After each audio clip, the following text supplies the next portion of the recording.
I grew up with the PS2 and PS3 era of games and have a decent amount of experience with them, so keep that bias in mind as I talk about these games.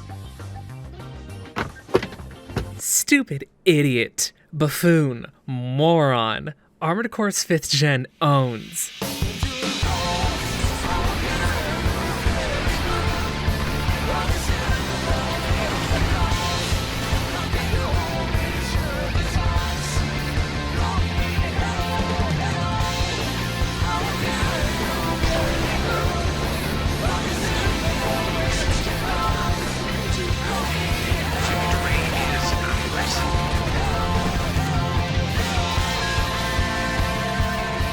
This may be a little silly, but I want you to think about something. Do you often play things that feel totally unique in their control? I mean, playing a new genre will usually entail learning a new suite of mechanics, but they tend to stay the same between their own contemporaries, right? This is intentional. So many titles are made to be comfortable to modern sensibilities, to be satisfying upon immediate play, which, let me preface, isn't necessarily a bad thing. Games in the AC series, like For Answer, are inherently designed to feel fun in its immediacy, regardless of skill level, and FA is my favorite in the series. This philosophy is generally regarded as good design, and most modern affairs rely on this to appeal to as many people as possible. However, this can lead games to feel samey. Some would even call it gentrified.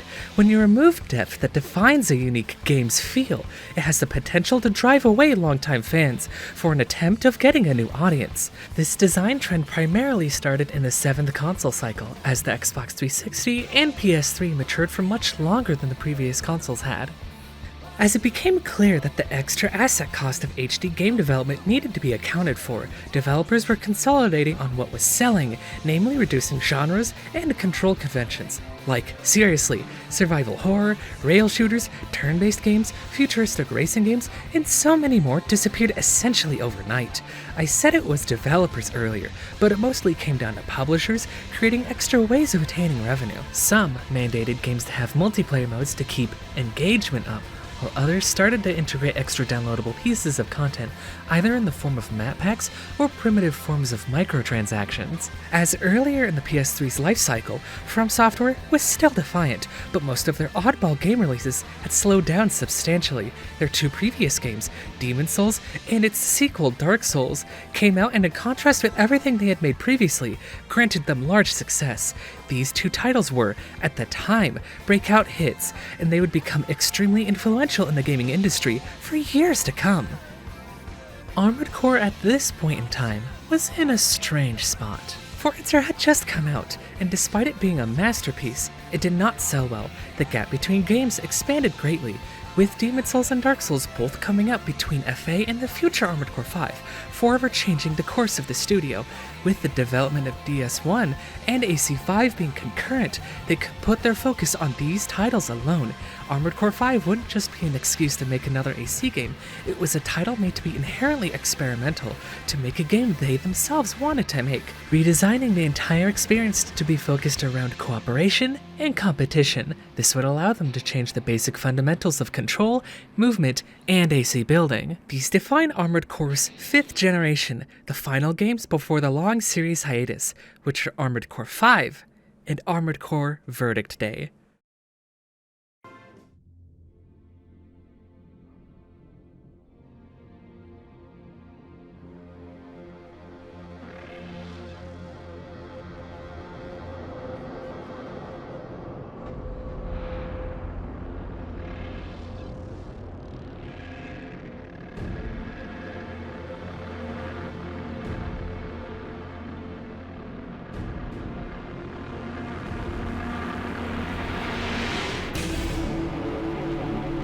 Armored Core 5's intro may be the strongest cinematic FromSoft has ever made when it comes to setting the tone of the game.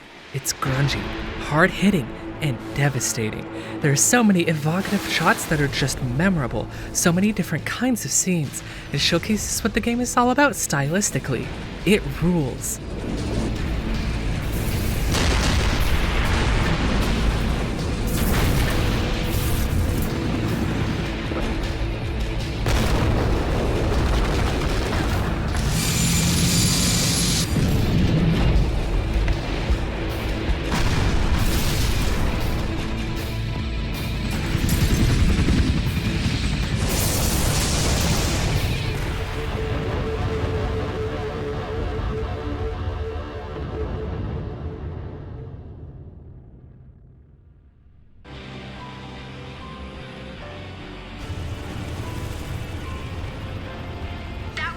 chopper. Let's get out of here.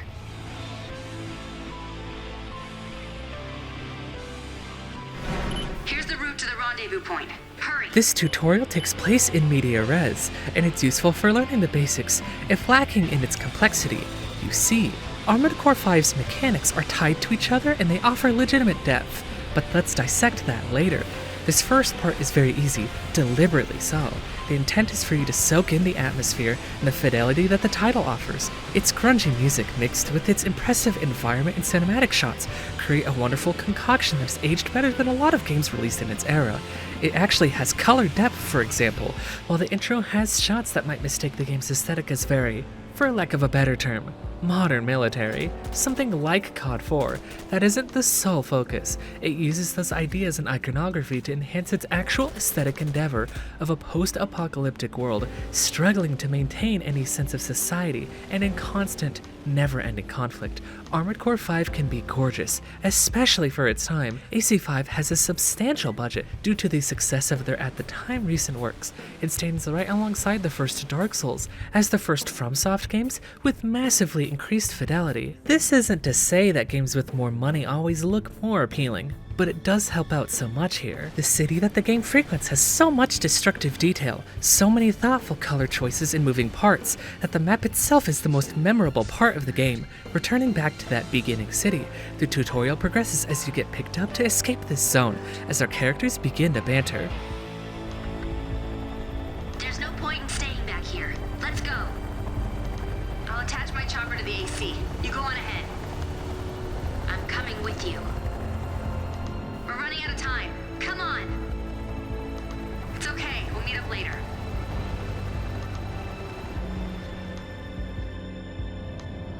Are you okay, Rosary?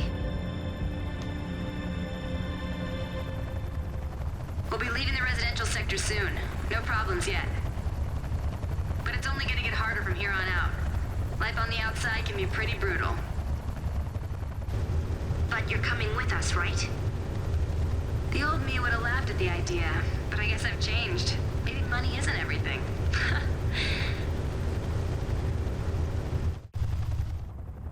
Besides, it'd be more fun to tag along with you guys.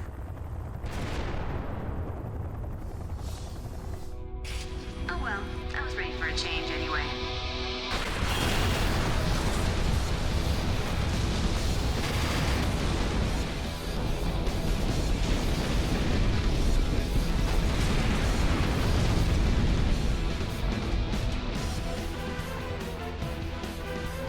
Why did you miss? I believe I ordered you to take out the AC. They dodged. I guess Rosie still has a few tricks up her sleeve. But that won't save you in the end. I see. Do as you please then. Just get that AC. Don't you realize you can't run from me? This time, you die. That's not gonna happen. You will never defeat that AC. And you're the one that's gonna die. Oh? Just try it then. This fight is our first introduction into AC battles in Gen 5, and this particular one is very important because it shows the lethality on display. Our foe, RD, is equipped with an especially destructive weapon that can kill us in a single hit. Our beginner AC has weapons that have damage coverage, but these initially equipped weapons have an effect that will become routine throughout 5th Gen. Armored Core now has 3 defensive types that you need to worry about, and each AC is resilient to at least one type. The main weapon we have that was effective against the smaller enemies earlier was our rifle, on our right arm. Because of its high fire rate, you'll see this ineffective tick happen. It's near the middle of the screen, accompanied by a distinctive noise. You can't miss it. This is a clue to switch weapons and try another option. Granted, you can die in one hit, but it does give you some time to clue in if you're curious. If you aren't curious, however, it can just be confusing, but it shouldn't be the game's fault if the player doesn't want to engage with its systems. When you switch out your rifle, you put it on your back and grab your energy machine gun from your weapon bay. This absolutely shreds his AC.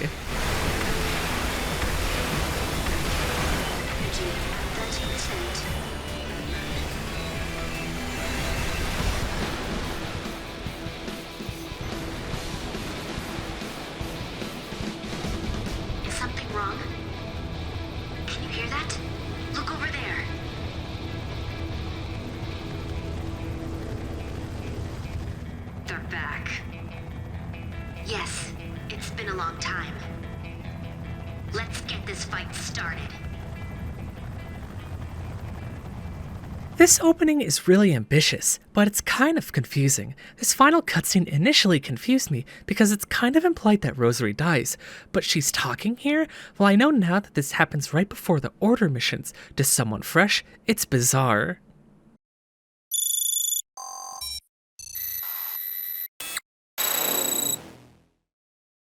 Good morning. Main system. Checking pilot data. Very cool. Main system. Normal mode activated. Now resuming mission. Welcome back. Here you get access to the rest of the menus once you establish your team name and emblem. Now you might be like, team name? If you didn't already know, Armored Core 5 used to be an online game that had a lot of different modes and features, but the game hasn't been online in years. The service closed down over 10 years ago in early 2014, and I did play a bit of it back then. I don't have footage from that because, I was a teenager, but I can talk about my experiences when appropriate. Let's talk about the structure for a second. You're on this main screen, right? This world map is your mission selection. When you select Start Mission, you go into an area select, then can choose from a menagerie of options depending on how many you have unlocked. Most of these missions have pretty simple objectives and are called Order missions. These almost always just involve the elimination of a specific set of enemies. These give you time to practice the controls, but that alone won't make you an effective pilot. Learning what the buttons do is whatever, but it's how these mechanics interface with others, and learning the intricacies that can be a bit complicated. Knowing how to learn and what to prioritize during play and practice is essential, and you need to meet Armored Core 5 on its terms to have success. Once you have this practice, you can try the story missions. These take a significant amount of time, and is where the core narrative and unique fights lie, and it can get pretty grueling. A lot of the cool moments are here, and these all kind of rule, being so much more directed than the rest of the series up until this point. Multiple music tracks faded in and out to suit the moment, lots of cutscenes and mission events. It's really cool to have these kinds of missions in this series. While some might argue that the bite-sized engagements are core to the style of Armored Core, and for previous games in the series I would agree. I think this works to the benefit of AC5's goals, and what the game is trying to accomplish with its aesthetic. 5 is much more cinematic, with ambitious shots and composition that lead to more engrossing moments. While things might be a little strained for these longer stretches, the gameplay has added some changes to accommodate for it. For example, when the game was in its intended state, you could go through the entire game co-op. Most of the difficulty was built with this in mind, but it's not impossible for solo play. What helps this solo play are two things. One is a pretty obvious games convention, checkpoints, which are pretty frequent and allow for consistent progression if you're struggling. Another thing that is pretty unique is a stopgap garage. In certain parts of nearly every story mission, while in scan mode, you can see zones that allow you to call in a temporary garage, which heals you and replenishes your munitions. You can change parts too. This is pretty neat. It's somewhat reminiscent of the very rare, but existent missions during Old Gen, where you could get a refill on energy and ammo during a mission. This is that idea, but standardized and made more frequent. It does cost money, so there is some cool decision making with this new mechanic. These new features make the longer, more eventful missions feel great and worthwhile. While obvious additions, they're firsts for Armored Core, and these decisions had to be thoughtfully considered when implementing these mechanics. These story missions can be experienced in a non-linear way, and that's the case as well with the Order missions. It's weird, cause in earlier games the primary route is usually obfuscated by way of putting all missions in the same list with equal importance, but here it specifically designates them as a main quest and side quest type of delineation. 17th District of the Underground High-Speed Railway. I'm requesting your services to eliminate them. While it is closer to the old AC structure than you might assume, it doesn't work like that in practice. You get this text as a briefing, and that's it. It makes a lot of the content feel samey, and it suffers because of this. While this is only a small part of the experience when the game was online, these Order missions that were a side dish feel like they were supposed to be a part of the main course in an offline setting, and it hurts the experience nowadays. The story missions do help with this though. Their direction puts some much needed focus into the game, with their maps also getting good usage to help the player learn the AC's own mechanics. These are all completely different compared to the rest of the series. The old way of boosting is gone, with it being replaced by a toggle. Vertical ascension instead is dependent on the environment, rather than just your AC itself. But let's cover what those AC tools are. A toggle booster, high boost. Glide boost? These three are only for horizontal movement, meaning you cannot rise far yourself. You do have a jump button, and while you have your boosters on, you can somewhat maintain your vertical location. While you are against a building or another wall, you can kick off the terrain and gain height again. This technique is called a boost drive, and it isn't just for gaining height. You can aim the jump to essentially dash in a different direction, and while this is happening, you have a faster turn speed. You can chain boost drives into either each other or into high boosts. There are a ton of small things here that need to be played around for even basic movement. All of the speed comes at a cost, and these options take a higher toll than the rest of the series, so using boost drives in tune with the environment are important and key to success. While this is a good foundation, each leg type has different changes to consider if you want to not use bipeds. Reverse joints have much larger jumps, and this applies to wall kicks as well. This also makes the wall kicks have different flow, creates not necessarily better movement, but different and up to preference. Tetrapods also have bigger wall kicks because they have more legs, and they also don't fall as fast while boosting in the air. This allows them to keep their vertical space better. Tank treads don't have the benefit of boost drives, but their jump becomes contextual if they're next to a wall. Their slow movement, and treads each having their own boosters, makes glide boosts more efficient and incredibly important to tank movement. All of these also interact differently with kneeling weapons as well. We can tackle that when we discuss weapons in further depth. This is only one half of the movement dichotomy, with the other half being arguably the most defining mechanic of 5th gen, scan mode. You might have noticed that the heads-up display doesn't have a radar, as that reconnaissance feature has been replaced by scan mode. Clicking R3 will turn the whole screen a shade of blue and will turn off your weapon systems. While you are in this mode, if you shoot out recon drones, you can see enemies through walls, analyze their defenses and weaknesses, as well as what weapons they have equipped. This is important considering you don't have a radar, but a more crucial function is that it turns off your weapon systems, meaning your targeting and guns cannot be used. Because of this, their energy systems turn off, and you gain a very substantial amount of energy regeneration. Watch how long it takes for the same AC's glide boost to run out with and without scan mode on. You could theoretically create an AC that glide boosts forever if you were to build towards that alone. In efficient play, you want to be constantly switching between scan mode and combat mode for evasion and attacking. The amount of depth in its combat system and just its movement is staggering, and while the game gives you a lot of time to become accustomed to the controls, it doesn't explain how the pieces fit together. That isn't to say that the game needs you to learn every intricacy of the movement, but it would help if the game gave you more tools to learn. The content is semi-challenging nowadays, so that does help a bit in encouraging people to get used to the controls and get the most out of their play. A lot of people tend to view this generation as slow, and that's mostly because a lot of these players are coming off of 4th gen. 4 and 4 Answer are designed for its satisfaction to be based on its immediacy. To put it in a simpler way, it's made to feel good with no investment. This was the key of the power fantasy that is 4th gen, and it's excellent in those games. 5th gen's thesis statement, however, is about investment. You have to learn its mechanics, use all of them in conjunction with each other to get satisfaction and success. This design is the polar opposite of 4th gen, but it's with intention. Considering they wanted people to be playing deep into online, FromSoft wanted massive depth in its gameplay to extend into the rest of the experience. While nowadays this might not have its intended effect because the game has been offline for so long, if you're actively curious and trying to get the most out of your gameplay, it makes for an invigorating combat system. It's so much easier to be worse at 5th gen rather than 4th gen, and it leads to negative perceptions among those familiar. These heights of 5th gen's gameplay are a lot more satisfying to achieve than the rest of the series, and getting there makes for a really fun game once invested. Some belittle Armored Core 5 for other reasons, mainly the fact that it wasn't immune to this at the time AAA-ification and homogenization, considering the fact that it had numerous cosmetic DLCs and voice packs, emblems, and different looks for parts, not to mention some sawdust in its content, mainly in the first half of the Order missions. However, in gameplay specifically, it stands defiant, defining the experience through its intricate and detailed feel, not restricting the experience to be a jack-of-all-trades, master-of-none type game that the AAA industry loves, but being a focused, tight gameplay experience that's made to be mastered. This craft is part of the reason why I love video games, and in the case of AC5, this gameplay makes at least things interesting, and at most arresting. And listen, as a disclaimer, and if it's not obvious, if you completely disagree, if you cannot stand 5th gen for valid reasons, That's completely okay. I was right there with you for around 10 years. 5 and Verdict today are not for everyone, and I'm not going to pretend it is.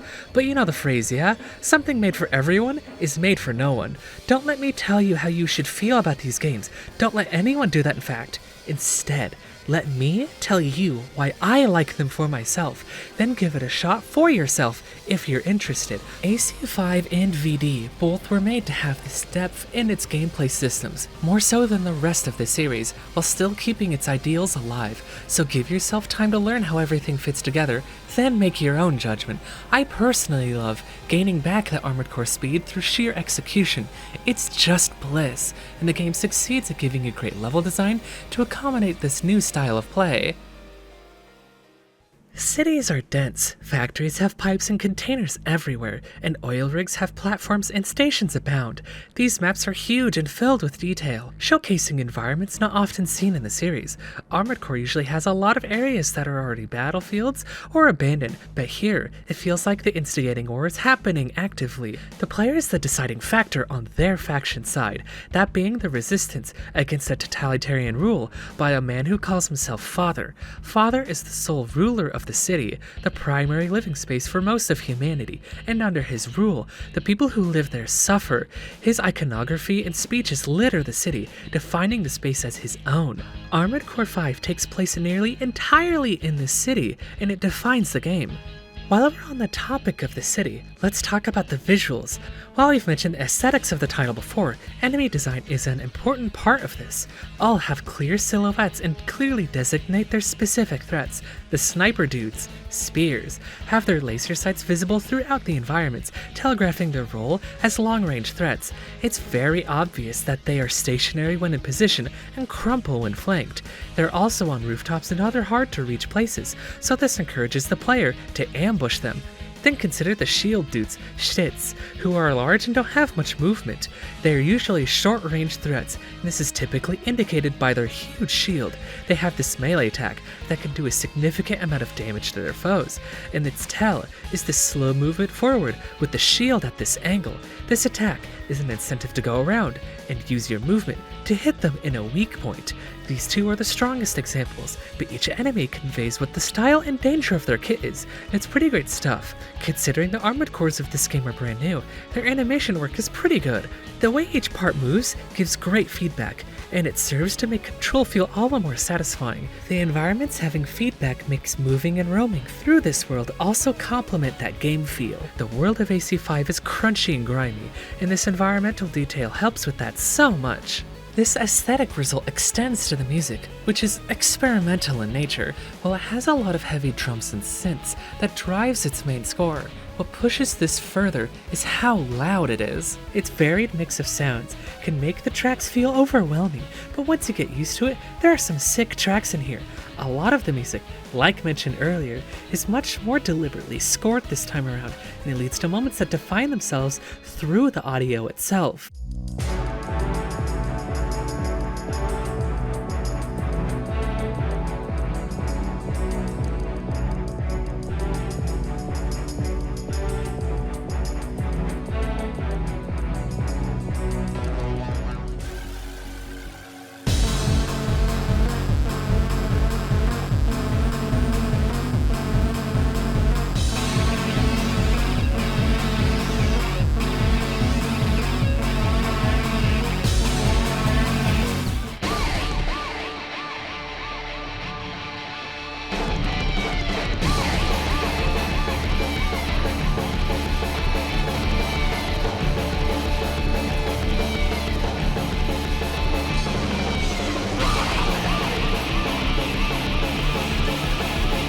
These songs are dense and feature so much different instrumentation and styles that it's hard to put a label on the score other than experimental, and I find that works in AC5's favor. It remains bombastic, and it rules because of that. This high energy pushes the player to get invested in the gameplay of thoughtful aggression, which makes the title more thematically cohesive.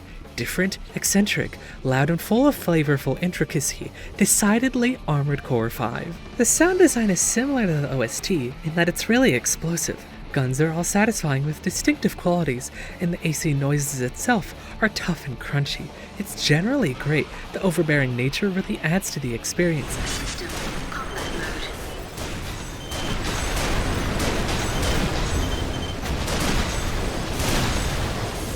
System scan mode. System.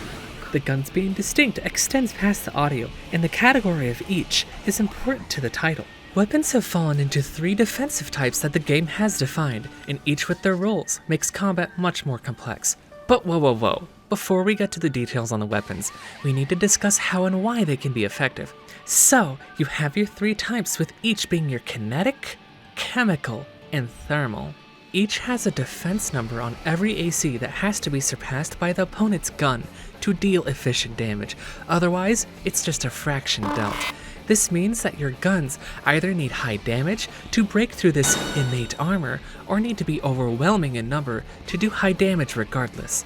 Typically, your defense is defined by your legs, then the upper body complements by covering the rest, so every AC is almost always weak to something. Each weight class defines the genre of defense it uses, with light and medium weight bipeds and light reverse joints focusing on kinetic, heavy reverse joints and quads on chemical, and heavyweight bipeds and tanks being resistant to thermal. While you might think this forms a pseudo rock, paper, scissors system, and while you can treat the game like this thinking can damage your gameplay and restrict how you play when certain strategies work for other reasons rather than defense. Having 4 weapon slots with a shoulder slot and 3 defensive types makes this system not just restricted to team play, but gives everyone the option to cover all damage types if they choose. Now, how do the weapons confront this system? Let's go over each category with a few examples.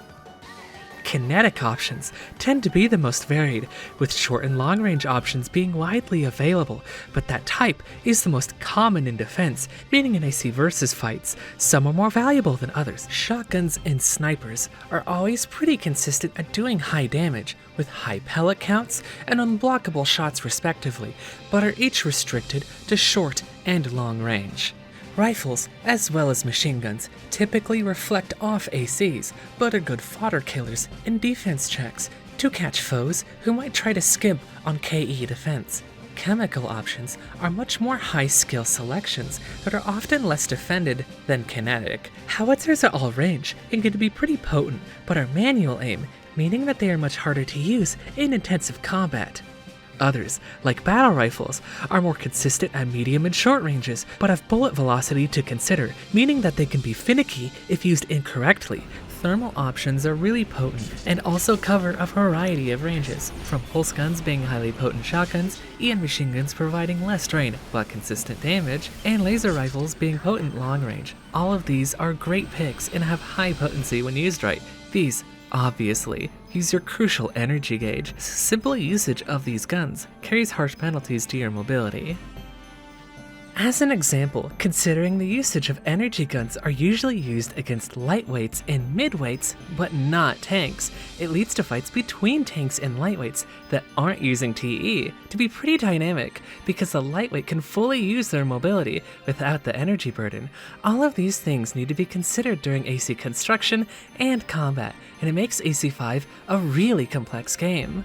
You can't just build one AC and steamroll the game. You need to have all kinds of options to deal with specific situations, and some of these require different leg types. You see, there are a sizable amount of weapons that require the AC to kneel if they want to use it at all, replacing the back weapons of old in a new form factor, while using bipeds and reverse joints. This big shield on your legs acts as a damage mitigator and provides some cover when you're using a kneeling weapon. There is this huge recoil when using these as bipeds, as you can see, but tetrapods uniquely have recoil buffering as a stat, which allows them to stabilize and fire kneeling weapons fast, with no defense buff. Tanks, while they can't scope in, can move and use these weapons at the same time, meaning they are really effective tools in combat and makes tanks super fun to play in 5th gen.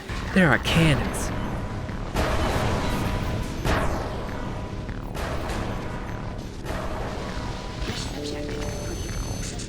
howitzers,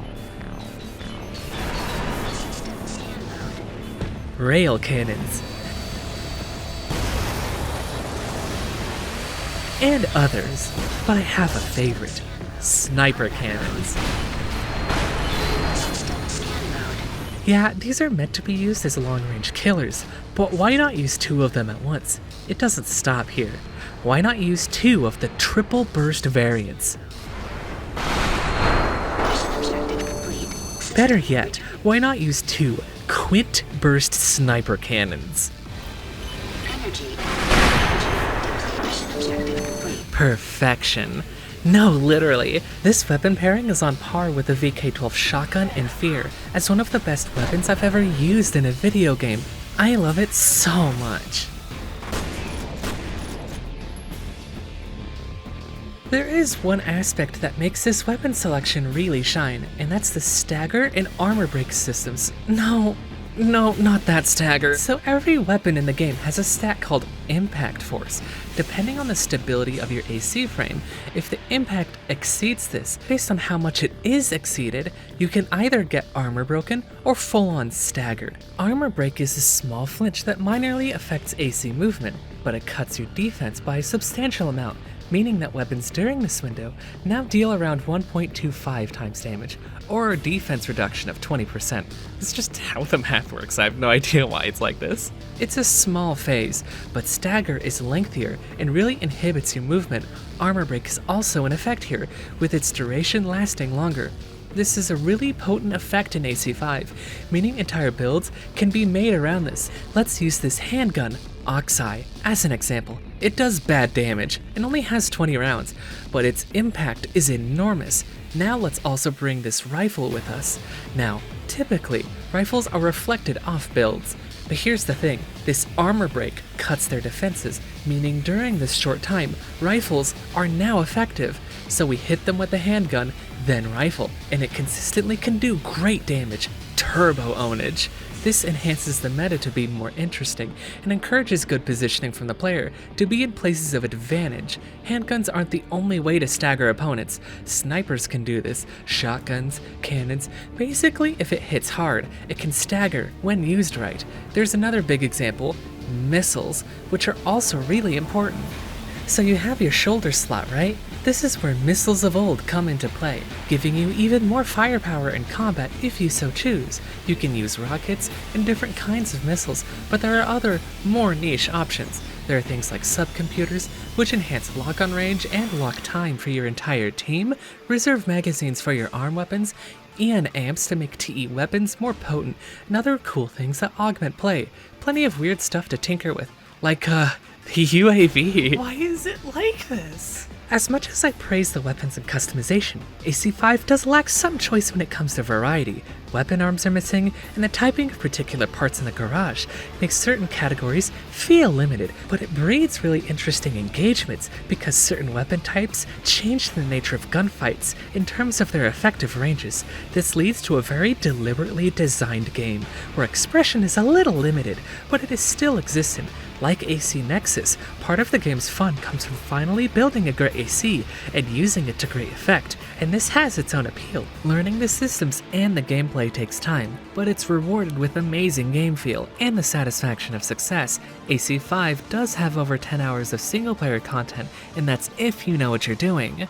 The game is difficult if you're on your own, and this difficulty incentivizes the player to get familiar with the customization and gameplay systems to achieve success. Or just use unguided rockets, like I did early on. Let's discuss the menus a little before we hop into online discussion. They are effective, snappy, and easy to navigate. The music, 12 steps, is an amazing highlight. I love it. Piano is the shortcut to Kino, yeah?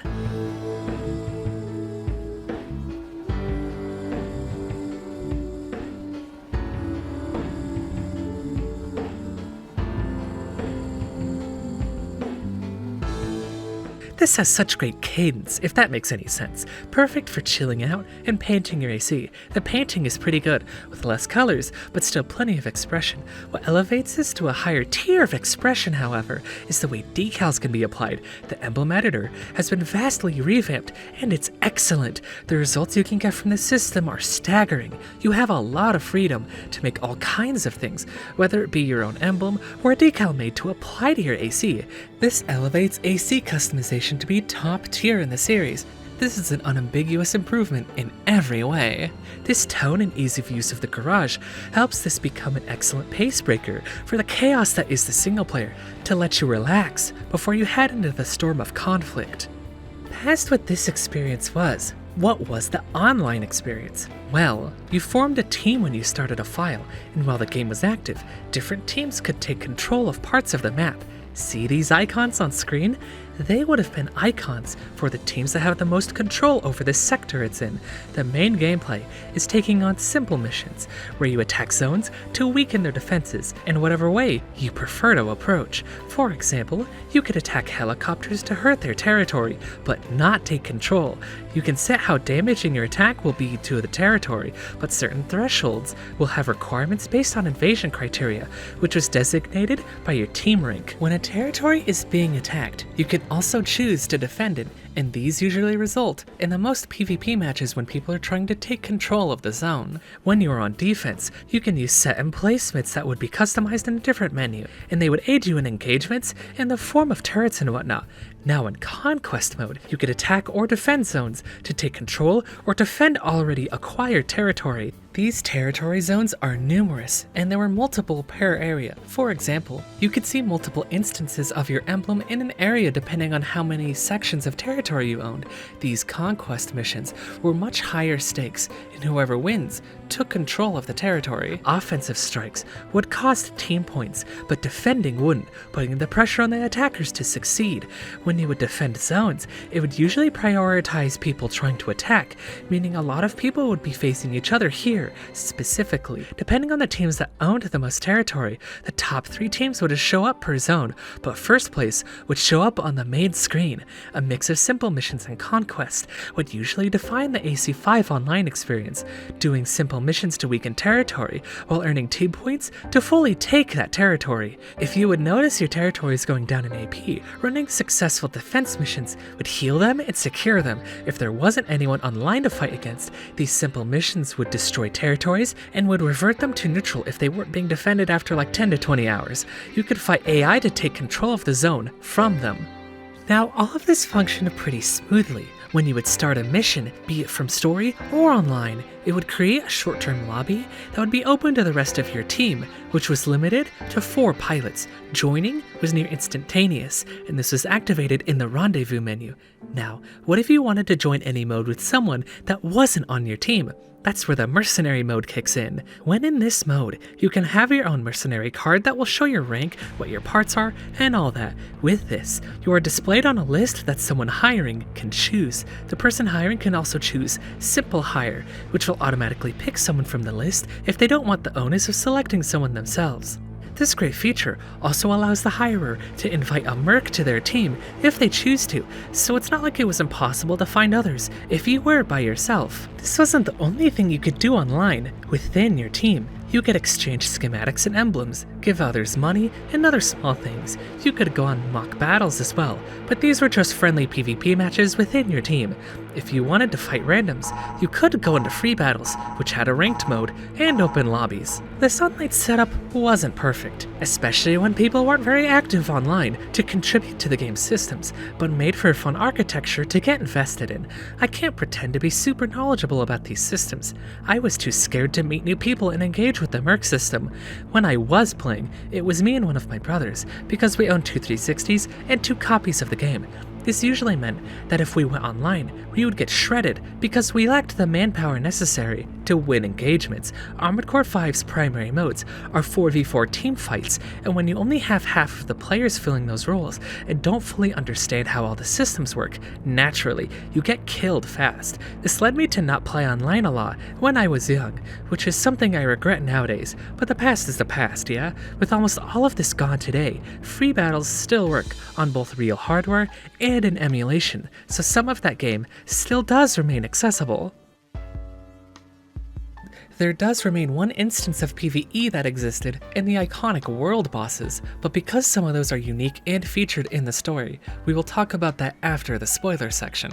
Know that these have also been saved via emulation, which is how I played them. There is one aspect that was semi-preserved, and it's an offline conquest system. As you play, you accrue team points like online. You essentially go into battle with the men of honor who control the zones, and have to destroy a team of 2 or their helicopters by yourself. Once you take them, they're yours, and taking every map is pretty fun. It's good to see it semi-preserved. There are things that are still lost, and they should be talked about. When you got parts while the game was online, there would be special enhancements in tunes. Tuning would either spec your weapon in a mix of damage, rapid fire, or accuracy bonuses. Power would be increased range and damage, rapid fire would be faster lock times and rate of fire, and accuracy would be higher velocity and hit rate.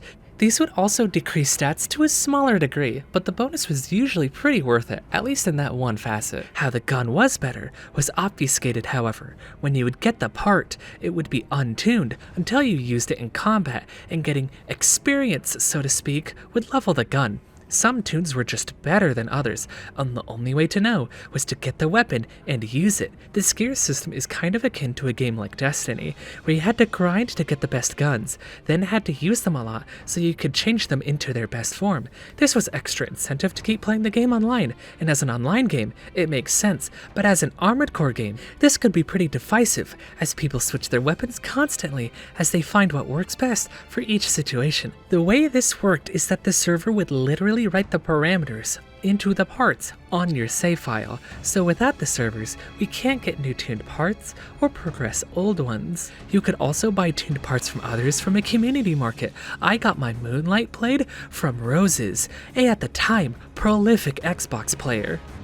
These would clone weapons to the shop when posted, meaning that high-end weapons wouldn't be just restricted to the highest bidder. This would also define a bit of a meta, when everyone could access the same top-tier parts until someone else found something better.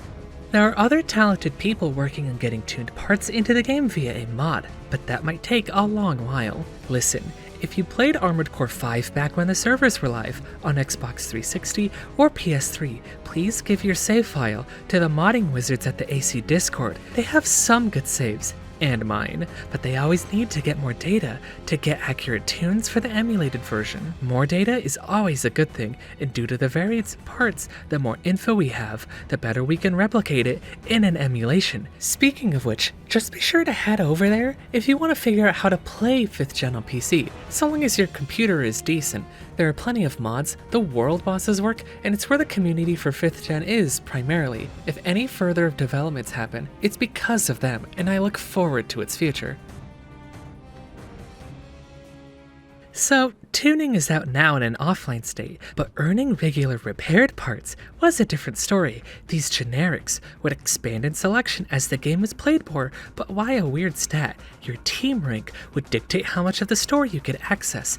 Online with multiple people, this wasn't an issue, as with a few friends, you could get everything in the store rather fast. However, in the offline state, you still have to level your team rank, but by yourself. This means that part progression in selection is pretty slim early on, and in all of my playthroughs for this video, I couldn't get to max rank by the end of the game, doing every single mission, in which there are around 95. I had to replay missions a few times to get the team rank to 50, the level that gets you access to all parts. The game isn't short, even in its offline mode, so this can give the wrong impression even when the game has decent customization. In playing and replaying missions, you will notice pop-ups in the corner of your screen, whether it be from progressing or achieving subquests. These subquests can involve a few things, but it's usually rewarded in team points and higher rank from total enemy kills, killing key targets fast, finishing the mission fast, and taking little damage. During story missions, you might find broken down ACs in the battlefield, and when you scan them, you can gain scrap, which results in a free part if you don't already own it. These subquests are fun to accomplish, although if I'm going to be honest, there are probably too many in the main story missions considering they're so long. It's hard to keep track of in the moment, but it's not a big problem. There are also other pressing issues with the base experience that we should talk about before we continue. I'm sure you've noticed, but the game runs very badly. Most of this footage is from the 360 version, and while some parts of that version are approaching okay, the PS3 version is even worse. A lot of the latter 7th gen games started to run so badly, as devs wanted to keep pushing graphics technology and increase scope, so while AC5 looks really impressive, it can't keep a steady frame rate. This kind of game is exactly what a lot of the people's exhaustion from the Xbox 360 and PS3 came from, and it's part of the reason why it drove me away from the game in the first place.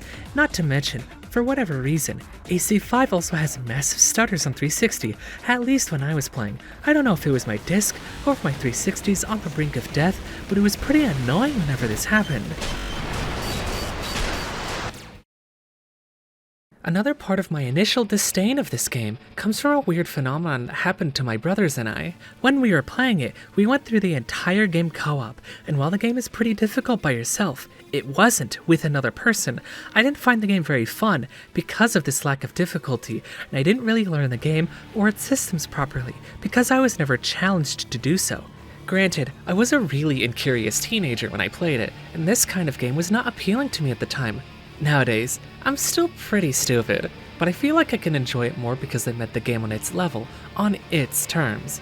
It's not the kind of game that is intended to just be consumed. You're supposed to learn, to master, and this is where a lot of the negative discussion comes from about the title, because some people just refuse to meet the game halfway. If it's not for them, that's fine. However, a lot of discussion, especially during its release, was an absolute refusal to engage with the title, and it's really disappointing, to me especially, because if I was online at the time, I would have absolutely been there with him. I'm really glad I've had a change of heart, because the game deserves recognition for its successes. Back on track, let's talk a little about AC versus AC combat, considering so much of the game revolved around this. We've talked about the weapons and their dichotomy with the defense systems, but what about innate attacks? Energy at 30. Mission objective complete. System returning to normal mode. Every AC now has an inherent melee ability, and that's in the form of a charge.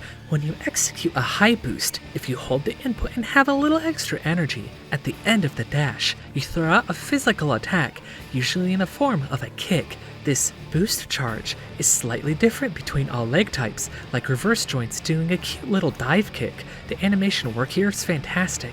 The amount of damage this does is dependent on 3 things: velocity, a specific leg stat, and most of all, weight. As a result, tanks typically have the best charges, and it's generally lethal. You can destroy a midweight AC in a single charge if used correctly. It's devastating damage. For this reason alone, tanks are extremely dangerous in close range, considering you can execute these attacks out of glide boosts. Tank rushes are super scary, because if the player is good, they can just crush you. These attacks are awesome and give great rewards and high damage, but they are high skill, and while there is a little bit of tracking with auto-sighting turned on, it's still tough to execute. When your AC has a literal turning speed you have to account for, it makes these skills tough, so let's learn how to manipulate it past just using the right stick. This right stick movement and what every technique herein uses is based on your turn speed stat, with different weight classes typically turning slower, if heavier. You have to use your environment to turn more efficiently. We've mentioned the boost drive allowing slightly faster turning, but this isn't the only way. When using your boosters on the ground, toggling them off will make your AC drift, and during this drift, you can turn faster. Depending on your speed, the length of better turn time can be much longer. If you have your boosters off and high boost in a direction while grounded, you can drift way better in either direction of your choosing during that time. While on the ground, this drift turn is essential in repositioning. It's mainly decided by velocity and traction with the ground, which in this case is less with the boosters off, meaning that drifting engages. This is also affected by height, however, so if you fall by turning off your boosters, while your momentum continues to hurl you across the ground, you can turn really fast. This maneuver does sacrifice your height, so you have to use it with caution, or more commonly, a plan. This is for all leg types, except for tank treads, because their default movement doesn't really have momentum when they weigh so heavy. To counteract this, Most tanks have a really fast turn speed while not moving, but its effectiveness is dependent on part selection. This leaves you open, but if you're being danced around by a lightweight, it's a necessary tool. This, in addition to all of the other combat mechanics, makes fights so complex and dynamic. The fact that I can talk about an AC's turn speed for an extended period of time should indicate how complex this gameplay is, and the game is better because of this. All of this intricacy makes 5th gen more fun to learn. Achieving flow state in this gameplay is nirvana, and it's the most interesting combat system in the entire series. One might assume that one side of AC5 is the most intricate combat, while the other side of the coin would be a mostly simple story. You would be relatively correct. It does have a bit of depth to it. As mentioned way earlier, at the very beginning of the game, the protagonist is the primary force in the Resistance. They fight against the totalitarian rule of Father to free humanity, with the corporation being his then primary military force. Let's reintroduce the characters. We have Fran and Rosary, who fill the role of navigators. Fran is the leader of the Resistance and has a calm and collected demeanor, and sometimes acts with decisiveness. Rosary is more lax, teases people, but still gives good advice and has solid instincts. We then have RD, who's that guy that ambushes us. He has history with Fran and is being instructed by a woman named Carol. She's pretty clinical in her speech, but we don't know much about her as of yet. For now though, they are our stated enemies, but after the intro mission, we come back to the current day and find ourselves working for the corporation as a regular mercenary. Carol instructs us to crush the retreating resistance. Where is the chief? I thought he was supposed to be leading the support units. Sorry, Captain. He can be a little absent-minded. He's the best, but a handful. Father hates to be disappointed, Dory. We come across a familiar AC. I'm the one you're facing, rookie.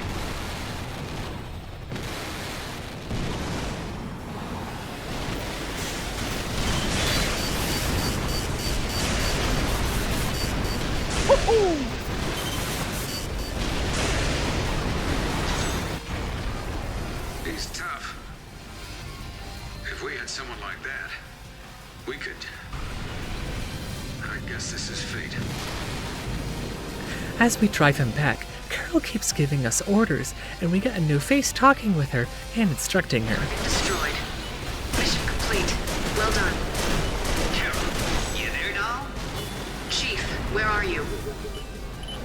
An enemy AC escaped underground eastbound. He's the leader of all those resistance rats. Get that rookie on his ass immediately.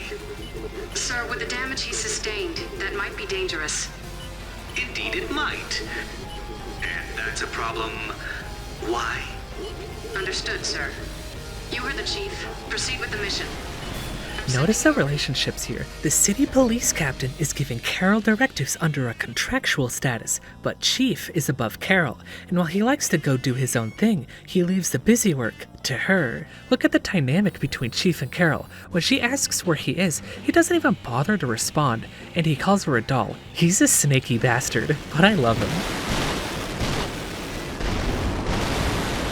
Energy at 30%. System combat mode.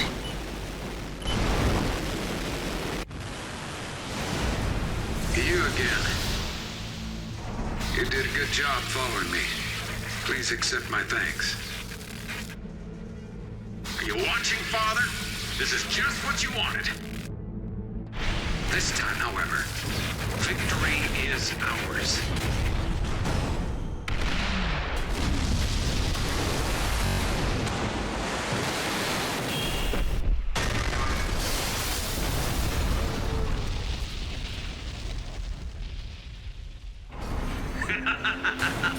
I was watching you, rookie. Not half bad, even if you did take your sweet time. I'd say you were perfectly suited to the job. The job of exterminating rats, that is. What happened? Run into trouble, Chief? Just a little delay. Rookie here wanted to enjoy the scenery. Nothing to worry about, sir. All right then, pull out.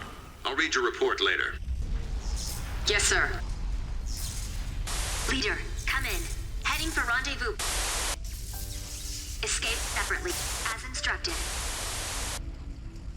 Come in. Dad. I'll be waiting. Seeing this, our protagonist decides to defect from his new gig at the corporation, and the majority of the story's events continue from here, 1 year later. In between, however, we get a little background on the setting. Pollution has seeded across the planet, sending humanity to very little areas of habitable land to escape it. Humanity was left with little room for existence, and this initial resistance was a failure to free this group of people from rule, sending them underground. This is corroborated by a speech you can hear in the background of the first story mission, which I'll play a bit of here. Poverty and pollution soon reached epidemic levels.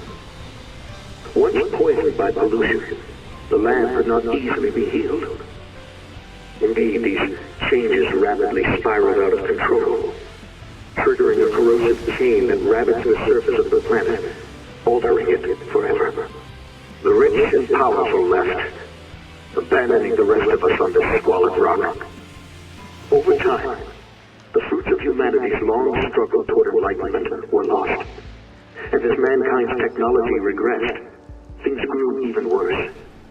The air was blighted with poison, reducing most of the planet to a wasteland where no man could survive for long. Man found himself confined to but meager fragments of habitable land. Yet even then, war did not cease.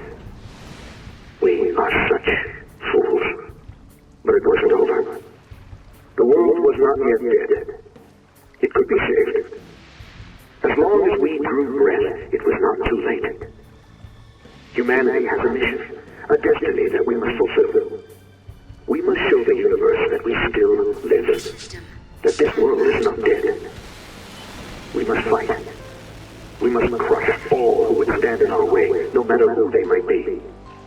We may be fools, but this is all we have left. This is our last chance to make our lives mean something. As Fran's dad dies to the chief, she becomes the leader of the resistance, with Leon aiding her in that effort. Rosary is also here for AC support, to keep us stocked and ready to go. She isn't in it for the cause. She's here because the pay is good. God, she's great. What am I doing again? I'm not picky, as long as the pay's good. Rosary, you'll be in charge of AC support. Keep our boys stocked and well-equipped. Just stand by up top. I'm gonna call when the time comes. Roger that.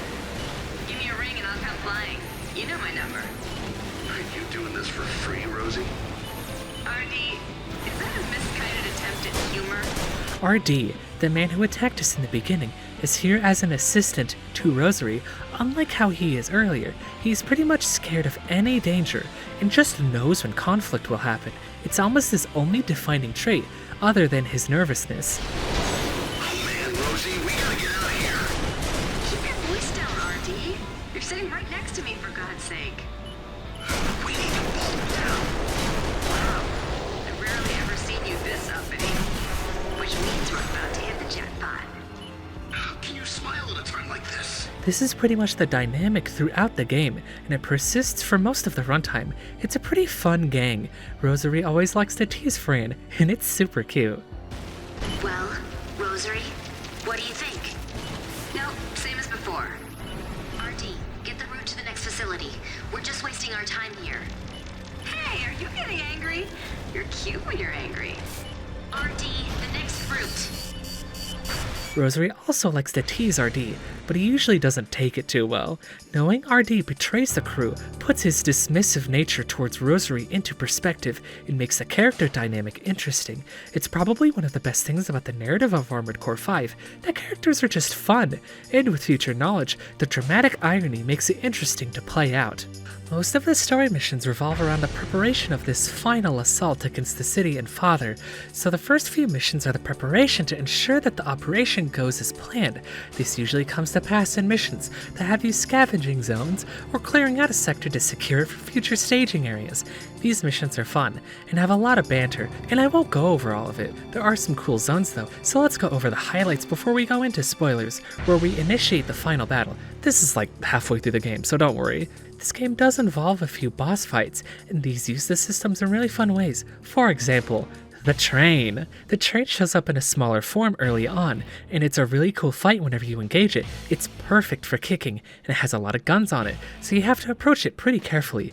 There is LLL, one of the coolest bosses in the entire series. It's incredibly intimidating, with its huge stature, and these tall legs are really identifiable. However, I'm sure you notice what we can do, right? Its weak point is high on its leg, so let's wall kick up its leg and kick it. This is such a great design, with higher risk but high reward strategies baked into the visual makeup of the boss.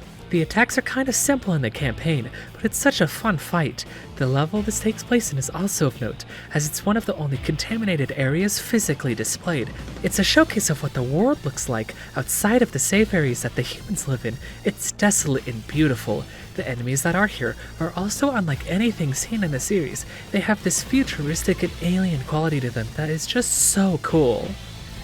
Throughout AC5, as the fighting between the city police and the resistance grows ever fiercer, the corporation slowly decides to make themselves known, as they gain a growing interest in the protagonist and his successes. The first major success, against the train with 10 armored cars, initiates their fascination with him.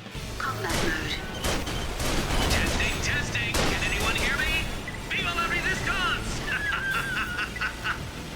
Who the hell is this? How did you get on this channel? Oh, good. You can hear me. I just wanted to say hi. Answer my question. Who are you? Forgive me. I don't have much time, so I'll skip the niceties. I've got a little present for that AC of yours.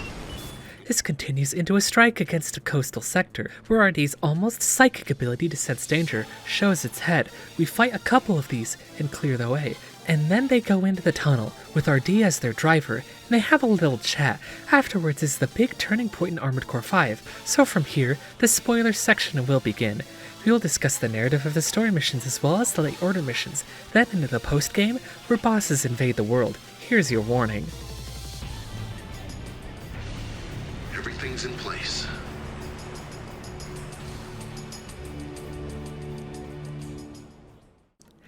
As RD expresses his fear of death, his car explodes.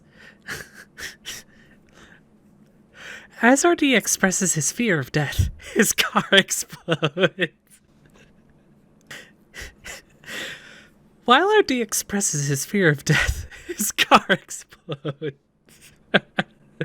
It's peeking my mic, oh no. As RD expresses his fear of death, his car explodes.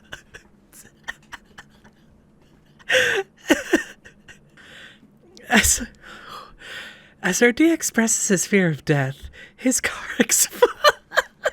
His car explodes. Me? I can't do it. I don't want to die. His responsibility was to make sure that the coastal sector was clear, so naturally, it's full of the city police, here to ambush and kill the mercenary. As most of the force is cleared out, the captain of the police comes out to play, and they engage in a fight. Energy at 30%. Captain, I can't believe you didn't invite me to the party. I'm awfully hurt. You? What are you doing? Just thought I'd lend a hand.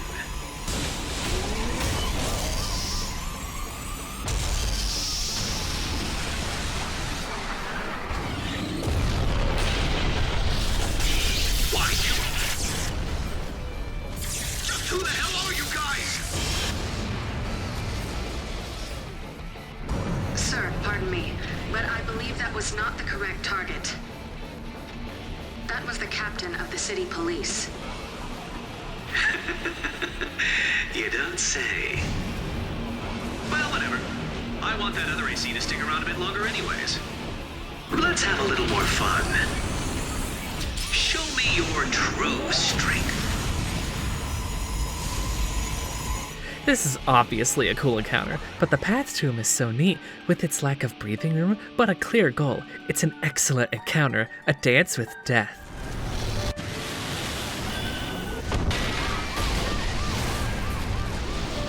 So this is why the chief is so interested in you. You're strong, I'll give you that. this moment onward, I deem you an enemy of the corporation. An enemy that must be wiped from the face of this planet.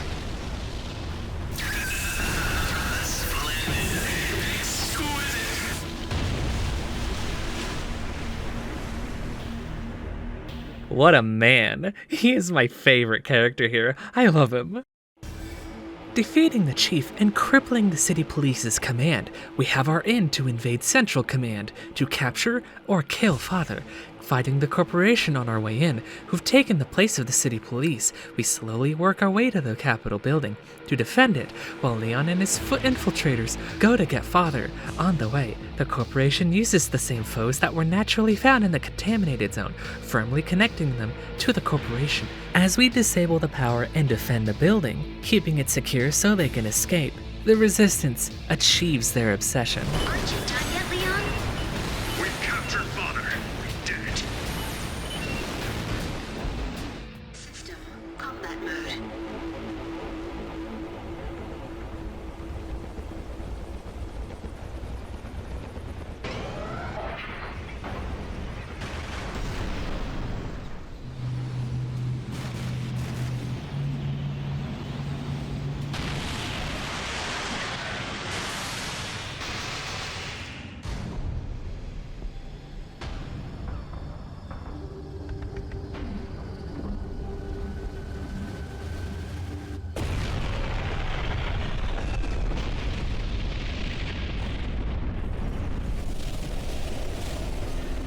No, it can't be.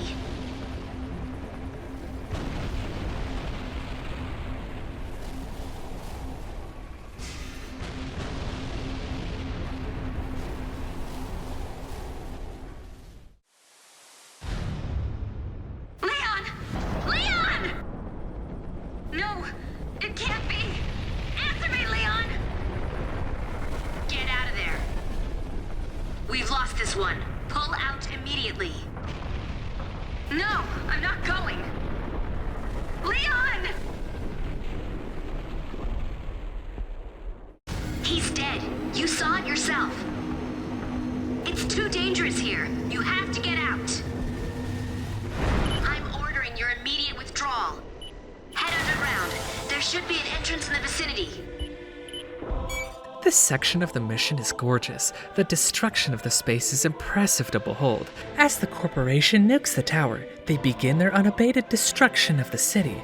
At the same time, they are focusing a lot of their efforts to destroy the mercenary. This shows its head as he enters a tunnel where a lot of displaced people used to live, with warning signs and shacks abound. The density of this area specifically shows that the city was not sustainable for most who live there. It is a disgusting display of power for one who no longer rules. In this area, however, he comes across a familiar face.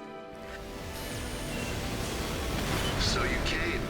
Ambush? I finally figured it out, Rosie. How to win the game, I mean. I've been such a fool. I don't know why it took me so long. No.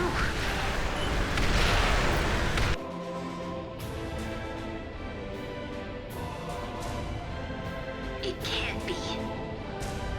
If you want to win, somebody has to lose. Somebody else, that is. RD!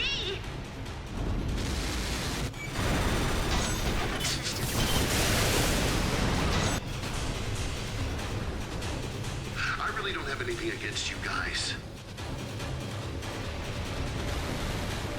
But I'm the only one who can save myself. RD decides to turn on him, and while he backs off, it looks like it's home free. If you notice, however, the mercenary is escaping the same way the Resistance did when we hunted them down at the beginning of the game. Remember, who showed up to stop Fran's dad when he went to leave? Looks like we're home free. Oh, I wouldn't say that. No. He's alive? That friend of yours, RD, was it? You turned RD against us? That kid's what you'd call a genius, even if he doesn't realize it. Of course, he doesn't exude that genius air. Not yet. He needs time. And that AC was really just some hand-me-down we had lying around. Why, you...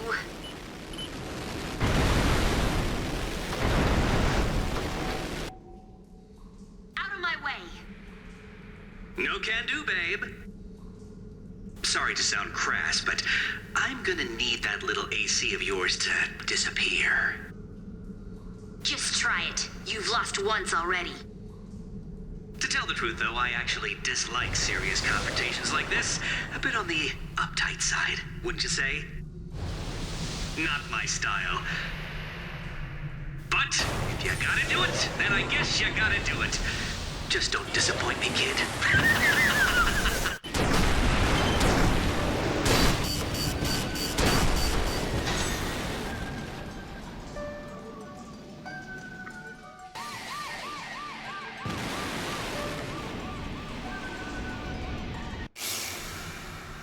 Like I said, this is the end.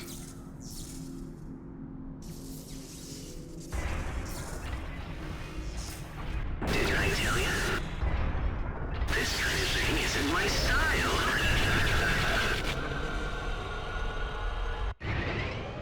How? How can he still be moving?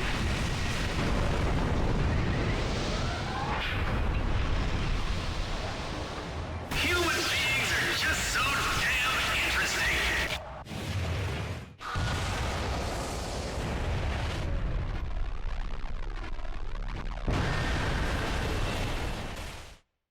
System scan mode.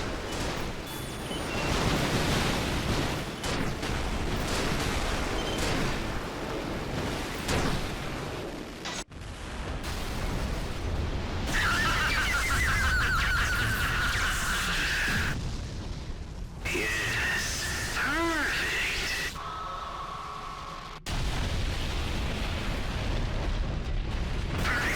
That's what you all are. With the Chief's AC destroyed, I think a lot can be inferred from this mission. Chief is obviously not human, but an AI. He comes back from the dead, can pilot an AC under inhuman conditions, and is fascinated by people. He loves them, loves when they are pushed to their limits, whether that be emotionally or physically. He just has fun with them, watching them, with utter fascination in their endless violence. We'll get to more details on what his actual goals are later, but for now, he deems the mercenary's death his primary goal, but also loves him in his perfection, so to speak. Going back to the tunnel and the shantytowns here, because we've been there before, we can see that these areas are completely new.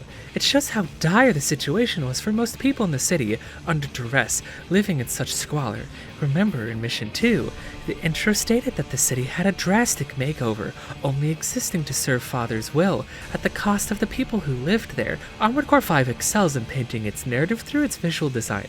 This trend would continue into their later work, with the studio's modern action catalog, and it's easily visible here. Rosary and Fran decide to save as many people as they can, as the corporation decides to destroy the city. The Resistance can't hope to stand up to their adversaries, so they decide to abandon ship. But to be honest, it's all in the hands of Lady Luck. If it was just me, then fine, but providing shelter to this many people? Even if we make it, I can tell you now there's gonna be some squabbling with our hosts. That's fine. It's still better than staying here. Rosary, I understand you'd be better off on your own. I won't force you to stay, much less bear our burden. Oh, if you weren't our fearless leader, I might have already blown the coop. Is this Yuri? It's probably safe to assume that the corporation knows every move that the Resistance makes, so there will probably be ambushes everywhere. And here you are. Whenever I get that sinking feeling in the pit of my stomach, I can tell you're nearby. Stop this foolishness, RD. Oh, but I will, Rosie. I'm going to stop running once and for all. Now, I destroy whatever scares me. And that's fine. That's what they told me. Depleted. It's easy.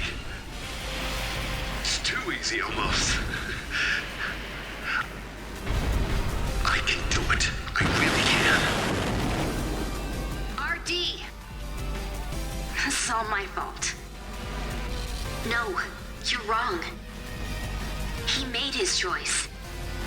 RD is a pathetic man. His obsession with survival at any cost, above the needs of those who would have protected him, at the cost of his fragile ego. It's sad. He's deluded, and the corporation takes advantage of that to use him against the mercenary, feeding him lies that he's special in combat, and in that, he found the wrong answer. The corporation, in taking advantage of this specific kind of ideology of inspiring fear and exclusively individualistic thinking, is a real tactic that is used to divide real people from forming groups that could bring about change. It isolates him from getting care from those who would help him, thus pulling him deeper into this destructive thinking and making him even more vulnerable to obsession. RD's fear drives him to be reckless, and that consumes his current mind with the goal of killing the mercenary. Progressing, the resistance brings in a few storks to evacuate the remaining civilians, and the mercenary proceeds to escape in a familiar scene. As RD falls further into this delusion that violence will solve his safety, he commits to the act and attacks the mercenary like we saw in the intro, but let's finally settle the score for nearly killing Rosary. System energy at 30% energy depleted.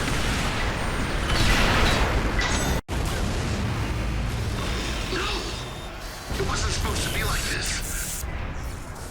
I'm special.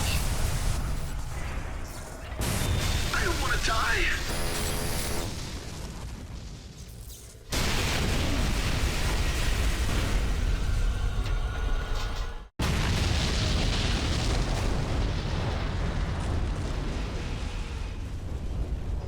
You're a little scary, you know that? Everything you touch turns to ash. And yet, we still need you. We need you to fight.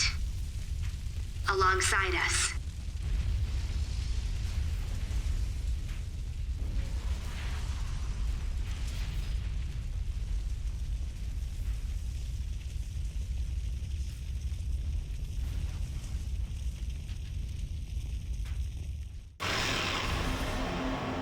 Yes, you are indeed terrifying opponents. All of you. Why? Am I wrong? Come out, you coward! It's time we put an end to this. Chief. Silence!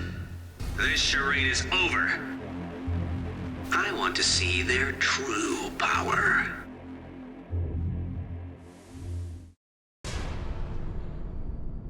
The experiment was a failure. You're no different from the countless corpses that lay buried in this wasteland. You continue to fight, knowing you're sealing your own fate. Such insignificant, foolish beings.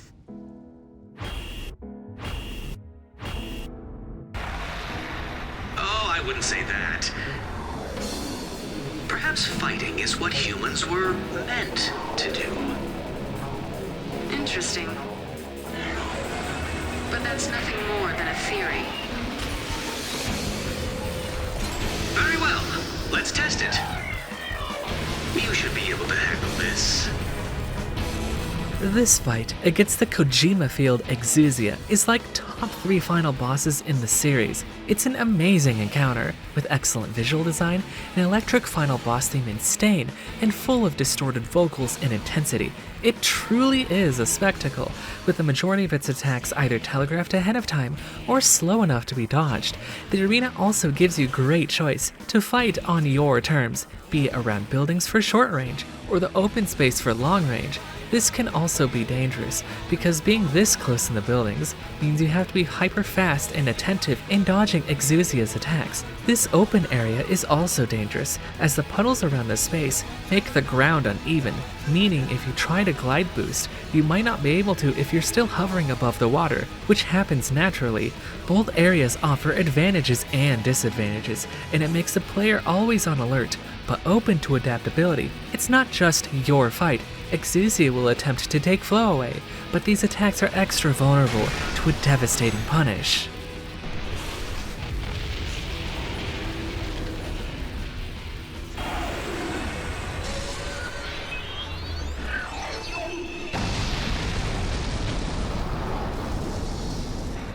Impossible. How can a single AC do that? So foolish. And yet so... There may be some merit to your kind after all. Time is necessary. The time to create a complete program. Let's go for now. The answer will reveal itself soon enough. If exceptions like you exist, then perhaps...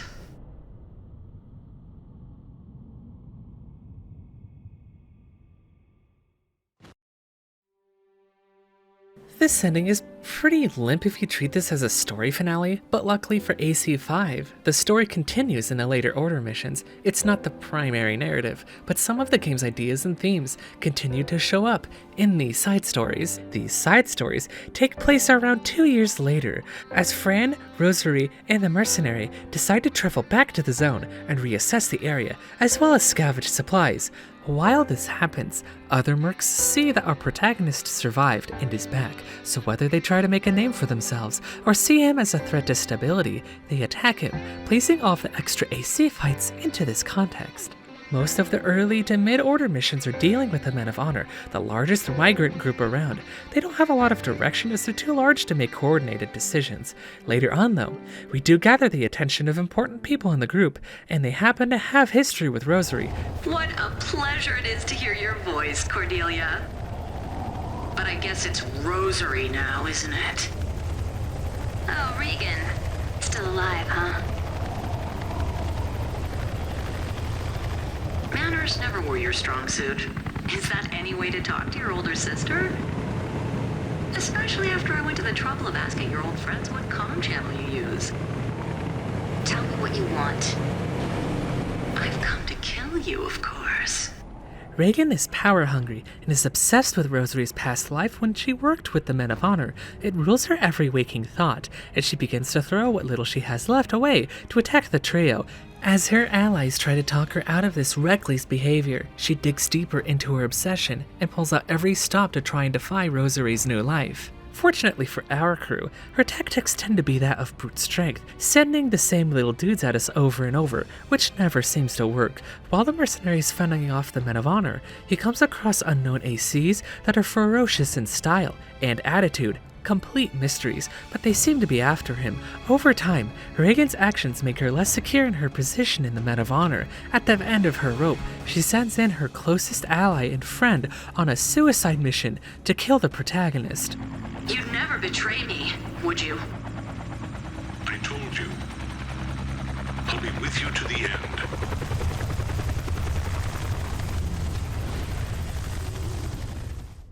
This is the end, Cordelia. I'll show you which one of us is truly worthy.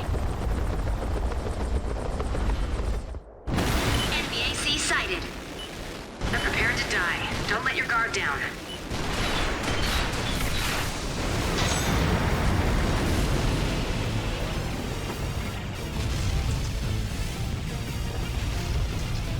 Oswald, you had so much promise. Why? And for a girl like her? I'll never forgive you for this, Cordelia. I'll kill you! Something's coming. Is that... Zodiac?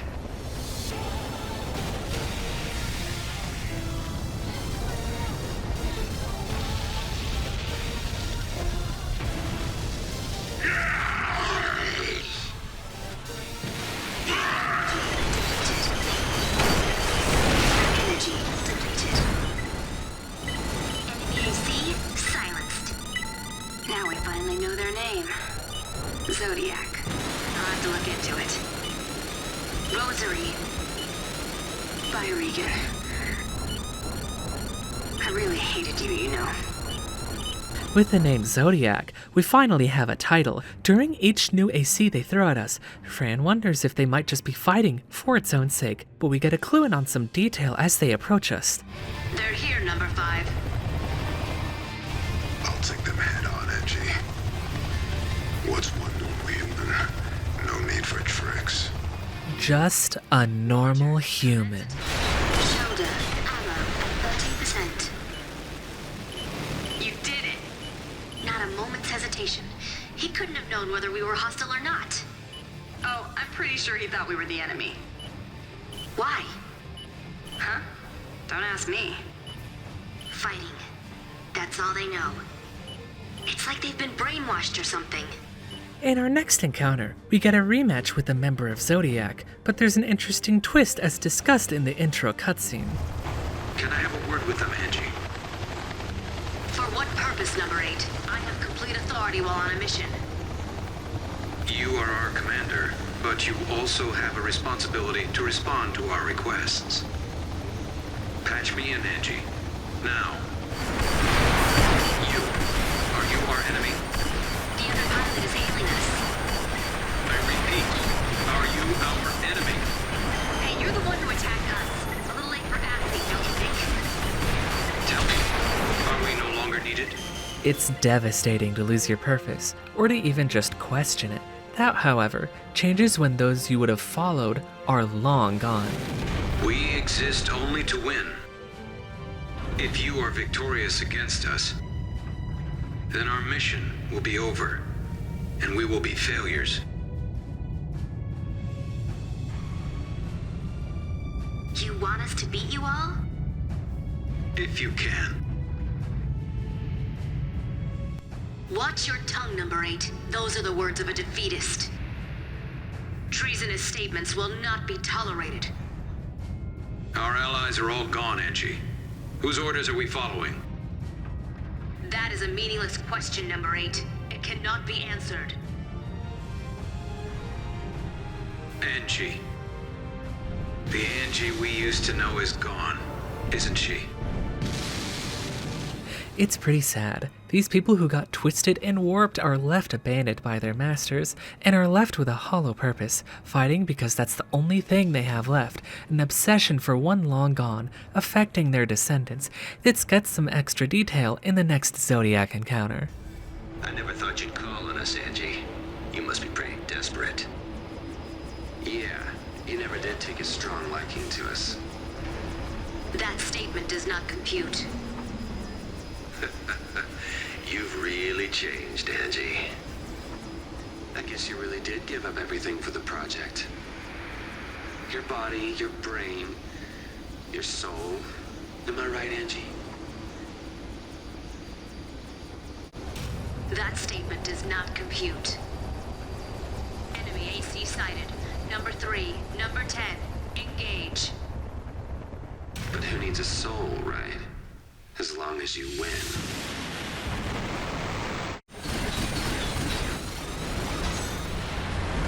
Damage critical. Mission failed, Number 3. This is all some kind of sick joke, right, Angie? When we turned ourselves into puppets for this? I can't even remember why.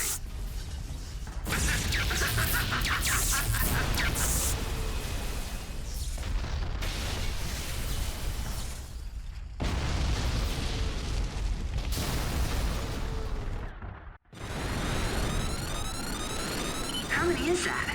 They can't have many more. That's right. Let's end their mission once and for all. It's so dark, incredibly tragic to be turned into weapons for war, only to be treated like they're worthless. It's been so long that they can't even remember their purpose. Zodiac is down to its final 2 pilots, and we're the target to conclude the game. Just let me ask you one thing, Angie. Proceed, Number 8. What happens to you when we're all gone? The enemy is here.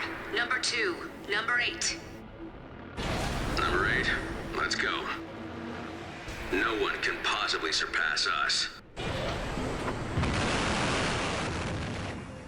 I know, Number 2. That is why we chose to become what we are. Let's start our mission. An AI that can't process anything other than her programmed goal, grinding hardened and modified pilots into steel to erode and create nothing of value. When the mercenary finishes off the final members of Zodiac, Angie wastes away. Mission failed. Shutting down.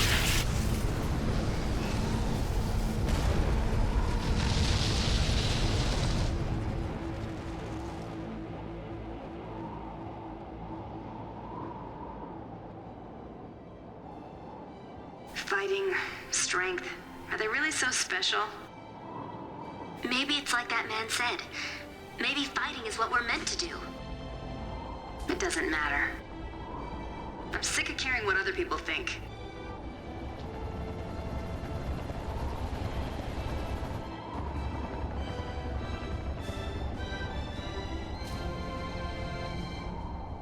I'm just gonna do what I want from now on. Like what, for example? Like making money?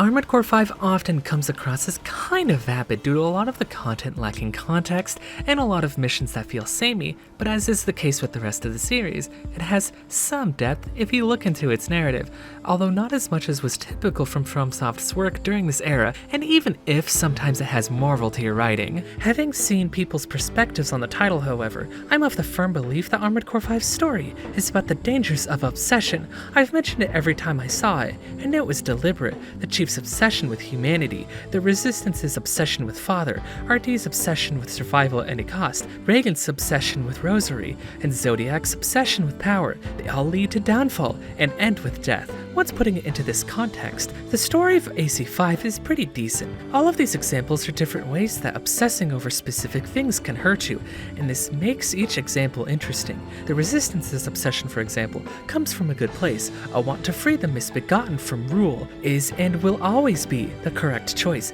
Adding in the personal connection of Father makes things a little more complicated, although not wrong. It ends in death, which is something they understood. Theming aside, a lot of the narrative heavily relies on its cast to carry the moment to moment, namely Chief. Whenever he is on screen, he just dominates whichever cutscene he is in with his intense charisma. He's also just hilarious with his glee and love for humanity. This love comes from the fact that the Chief and Carol are a part of an AI network left by the nobles when they abandoned the planet. The goal of this AI is to keep humanity from achieving the same level of tech that brought about the use of Kojima technology, the tech that poisoned the planet. This motivation works, as the mercenary slowly defeats the AI network and proves that humanity is worthy of their own freedom, paralleling the events of AC1. We'll talk about this AI detail later in Verdict Day, but it's also important to the plot of that game specifically. Going back to the main cast for a little bit, Rosary and Fran gaining respect for each other, their insistent banter, an interesting dichotomy, makes a lot of the menial missions a lot more fun when they chatter. They're the heart and soul of AC5, and it's pretty great stuff.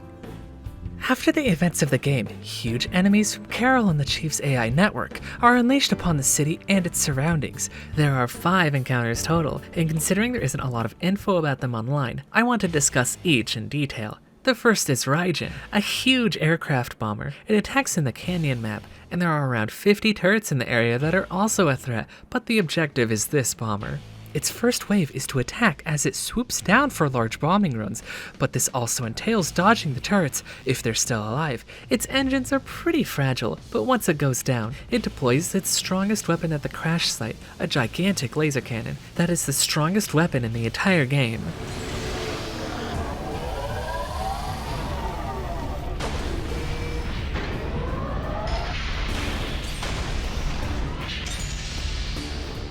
Being near its laser and its blast is an instant kill, and the crash site is pretty far away from where it was bombing.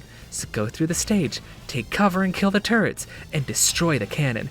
This encounter is sick as hell, and the map it's in is used to great effect, taking advantage of AC5's systems very well.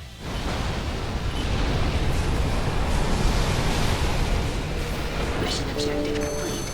St. Elmo is the next target, and it's 2 huge battleships. These will make big, slow circles across the map, while having a ton of turrets on it with highly specific defenses. These have a ton of feedback. If you try to get close, the recoil from the battleship's Seaway system will literally push you back. This is already pretty tough, but the main source of danger is the huge missile launcher in its center. Periodically, it will launch a big missile, and while its tracking is not super accurate, it has a large explosion radius and will one-shot you. This launcher on the ship is the core of the craft, however. When you destroy that, the whole ship goes down. I like the map this is in. It's a pretty simple fight, but it's cool.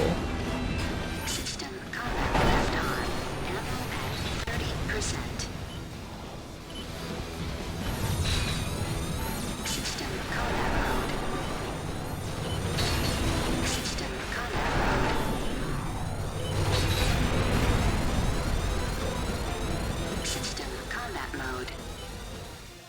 Type D number 5 is like, what if you fought a mech from Battletech in Armored Core? This is probably the coolest encounter in AC5.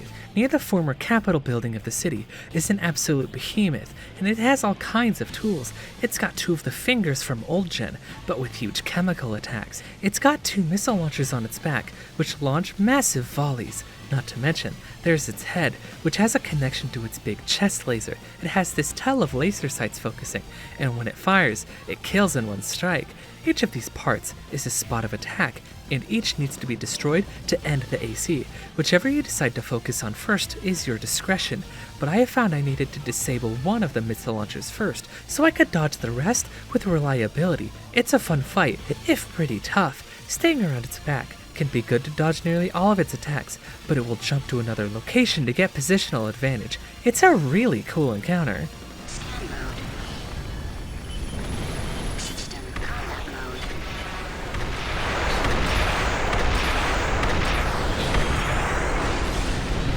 System scan mode.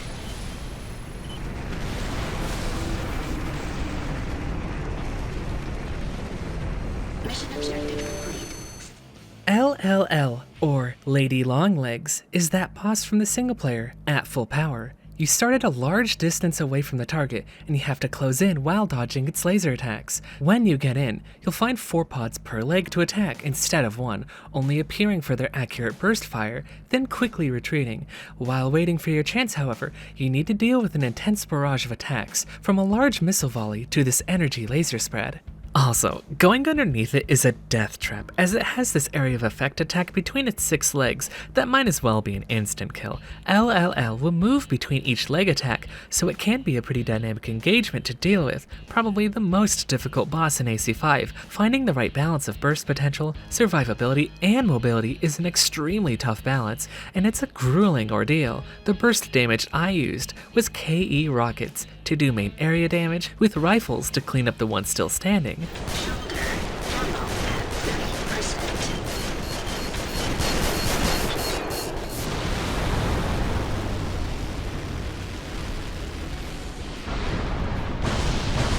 Mission objective complete. System. The final boss is a souped-up Exousia. From the last story mission, it has some different attacks, but it remains fun. It has more KE attacks that tend to stagger you a lot, which we will take advantage of by hitting you with its lasers. During its flight, its wings burst this red laser that is devastating, but this is meant to corral you into the middle of the arena where it will charge you. Every phase after this will start with Exousia's red primal armor active, which you can wait out to dissipate or overwhelm. Then you can deal your damage once more. Its old vulnerability after its charge no longer exists, so you need to stay on your toes. Kind of annoying with so much stagger, but building around it with a large lock size on your FCS will help you continue your attack while it has you staggered. Damage catastrophic. Take immediate action.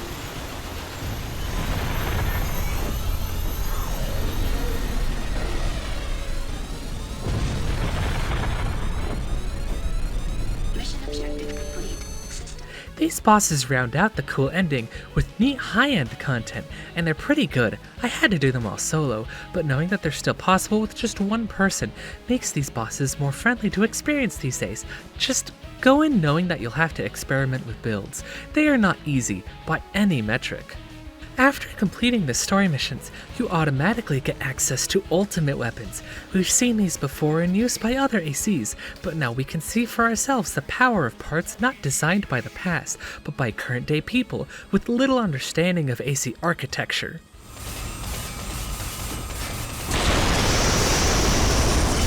Immediate termination of use. The AC literally doesn't recognize the weapon and freaks out because of it. You have to purge your weapons, your arm can get blown off, and once you run out of this activation timer, you cannot use the weapon for the rest of whatever encounter you're in, and if you don't kill your target, you most likely die. But they're rad as heck, yeah? The grind blade is downright iconic, a cornerstone for 5th gen.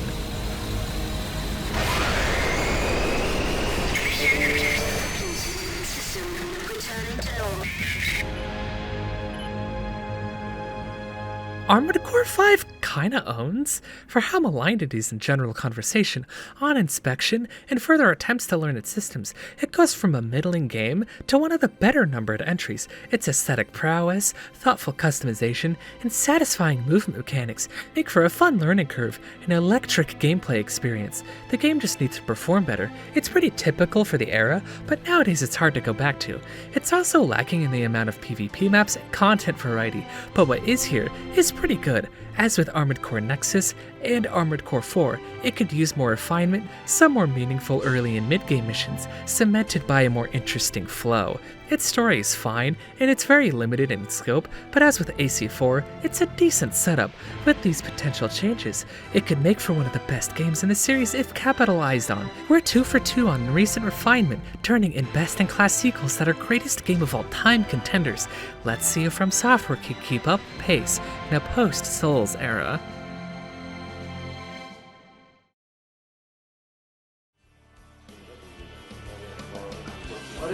Nabeshima に少しの妥協もない。ここで最後の質問。あなたにとって理想のゲームとは？長いこと歴史の中で受け継がれてきてるゲームあるじゃないですか。トランプとかマーシャンとか、将棋とか囲碁とか、ああいうものをいつか作ることができたらなっていう夢はありますけど、それが僕にとっては理想のゲームといえばそうです。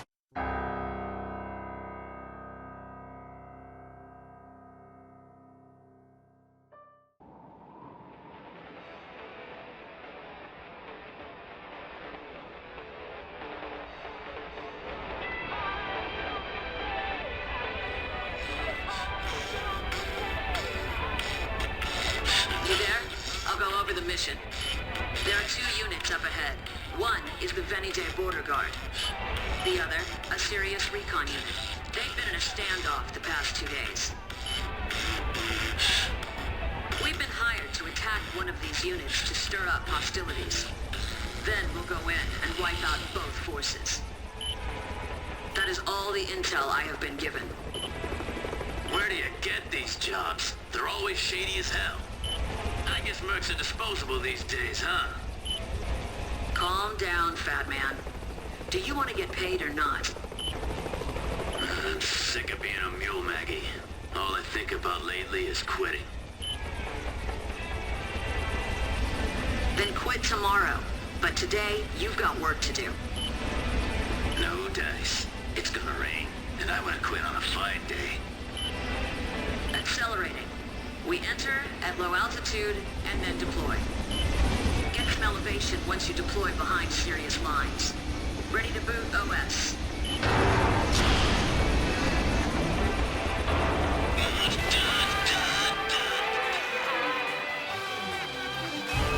Main system. Here we go. It's time for the original finale of the Armored Core series, at the end of 5th Gen. In this engagement, we get an example of what we can expect from Verdict Day, much more open and decrepit zones, and humans finally free from overwhelming pollution. Factions and mercenaries fighting for little reason, and people questioning the whole thing. Our 2 allies, Fat Man our Stalker, and Maggie our Navigator, are the main duo that we will be spending time with throughout the game, and they have a lot of history in this world. The migrant groups from 5 collected amongst themselves to form 3 primary factions that fight for control over the planet. This control is primarily in the form of raiding structures found in the formerly polluted landscapes, the towers. What these towers are and what they specifically contain isn't immediately stated, but it has beneficial technology that is new to current day people, and it propels them to greater heights. Those who primarily benefit from this new technology are made up of the Evergreen family, Venide, and the Sirius Corporation.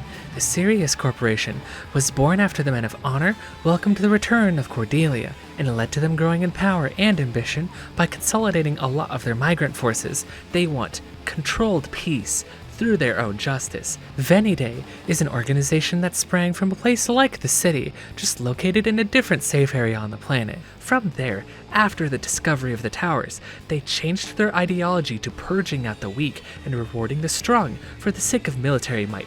Run by a dictator in a pyramid structure, it's a fascist organization, and easily the most evil of the three. The Evergreen family is the newest of them. Initially led by Fran and Rosary, they would later split as they discovered the towers. Fran and her initial group, the Cendrillion, discover a hidden and undisturbed tower where they used that technology and its artifacts to settle and prosper. As the Cendrillion continued past Fran's death, they would eventually form the Evergreen family, fermenting as a religious organization that is obsessed with contamination removal and the towers. As it wasn't initially a military organization, they didn't contend with territory initially. Over the years, however, they've slowly become obsessed with these towers, and eventually joined in on the fighting between Venidae and Sirius. This is where we find ourselves and our handlers, and we're in the middle of this war.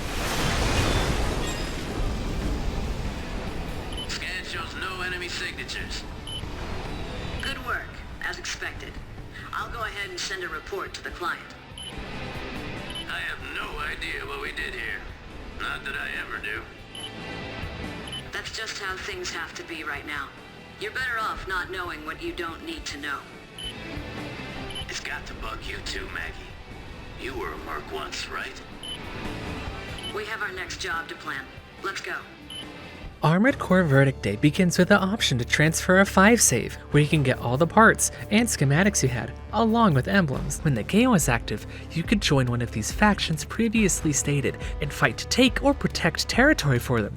This was known as the Verdict War, and considering the war is over, we should discuss how the mercenaries fought for them, although later. We should first cover how different the combat is, rather than where you fought. When we know what's changed, we can actually go into it. The energy regeneration and capacity is much improved, meaning the ACs of Verdict Day are much more mobile based on this alone.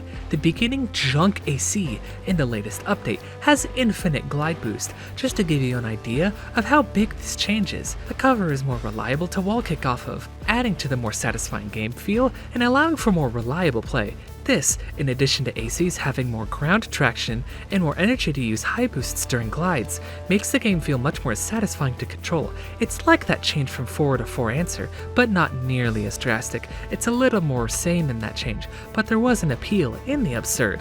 Anyway, Verdict Day can feel like a dream to control, and with this extra freedom of movement, we can talk about a couple things useful for evading enemy fire, that while essential in 5, is easier to perform in Verdict Day.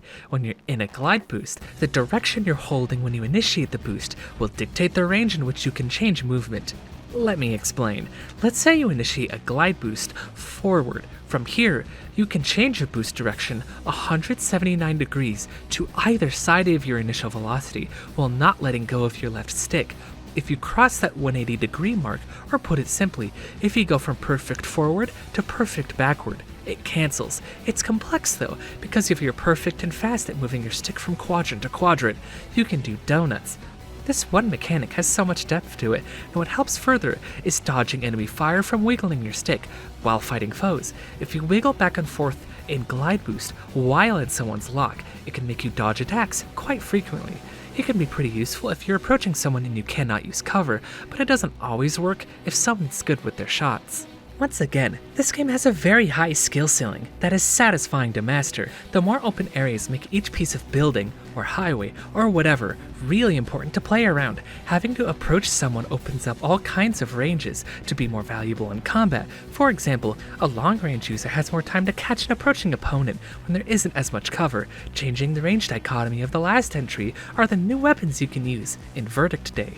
That careful balance of the rules of each weapon type from 5 has been expanded to allow for more expression. While a lot of existing parts didn't have a lot of entries added to them, a lot of new categories got added and fleshed things out. Examples of this are things like heat machine guns, triple burst battle rifles, plasma missiles, and weapon arms. These, along with others, really bring out the weapon effectiveness ranges to make the title more varied. In terms of rules, it's a pretty balanced game. Nearly all weapons are effective to their style and have their purpose. Verdict today is more or less an expanded Armored Core 5, so if you didn't already like the 3 defensive types in that game, it's still going to be a factor, but you have more options now. Opening up things further is the integration of natural tuning on weapons during purchase. You can choose what weapons you want, and it can make weapons more effective in combat than offline 5. The progression system in place from 5 has been stripped away, and this is a great change, making the top tier weapons more accessible to just unlocking the parts. The process has been put from a team level to a player level instead. I'll describe this later, but making it personal progression is a better choice, I find, for keeping part variety to the individual rather than overwhelming those who join a big team. Back to the weapons for a second. I want to showcase the weapon arms for a bit to show off the prowess of FromSoft's animation team.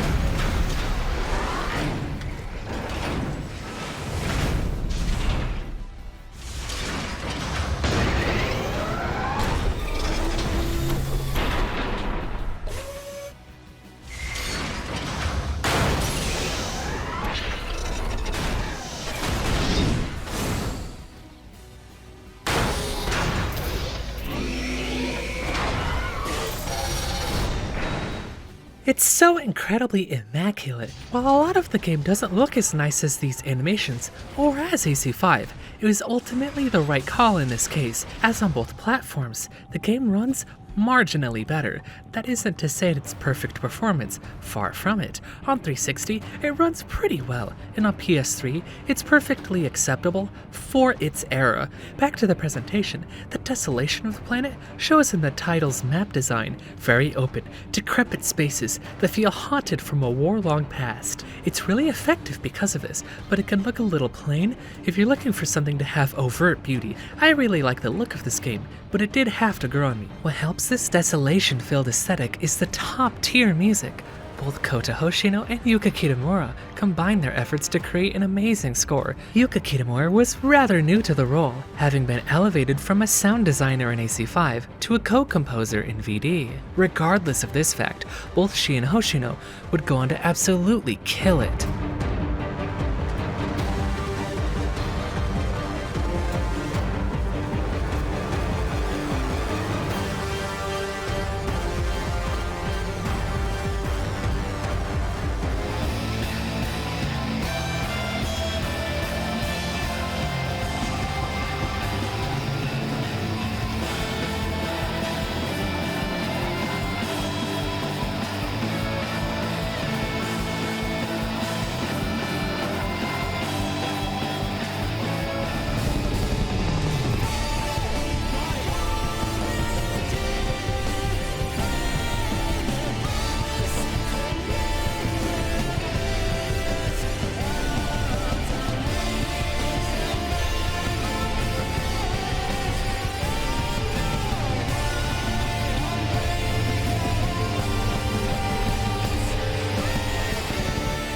I could keep going with so many more examples, but the soundtrack alone cements VD as a classic. The synths, the abnormal yet cohesive way it uses instruments for strange rules, it's just incredible. A lot of tracks, like Dirty Worker, are considered anthems by fans, and it's obvious why. Sure, it's not as scored as something like 5 is, but the missions are shorter, so it doesn't need that extra attention.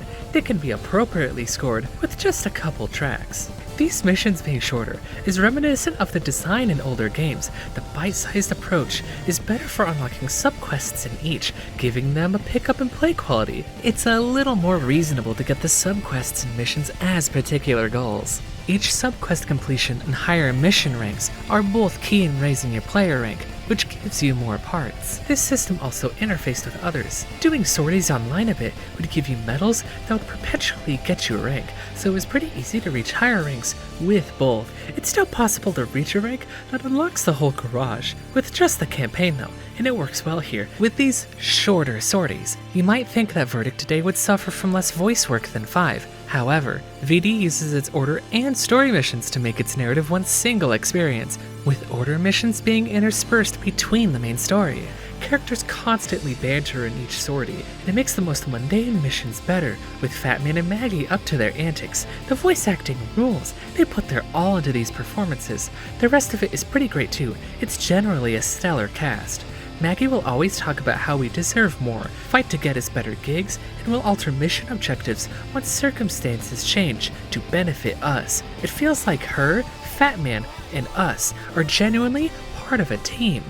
Speaking of teams, when you would join or create one in-game, it would align itself with one of 3 factions, and everyone would work to take control and attack territory. When this happened, the world menu would change, and you would get a distinct theme song. I'll play each one when it's appropriate, but they're so cool. Considering so many teams were working towards the same goals now, it was much easier to find engagements against foes who were working toward opposing goals.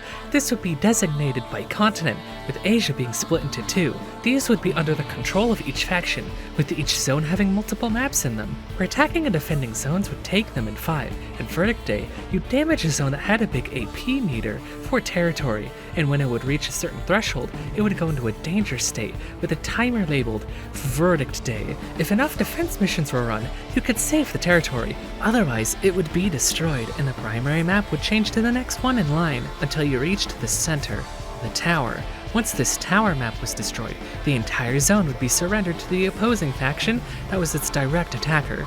This push and pull would end when the Verdict War would stall on a near weekly basis. A faction would win, and the season would lull for like an hour until the war would begin again.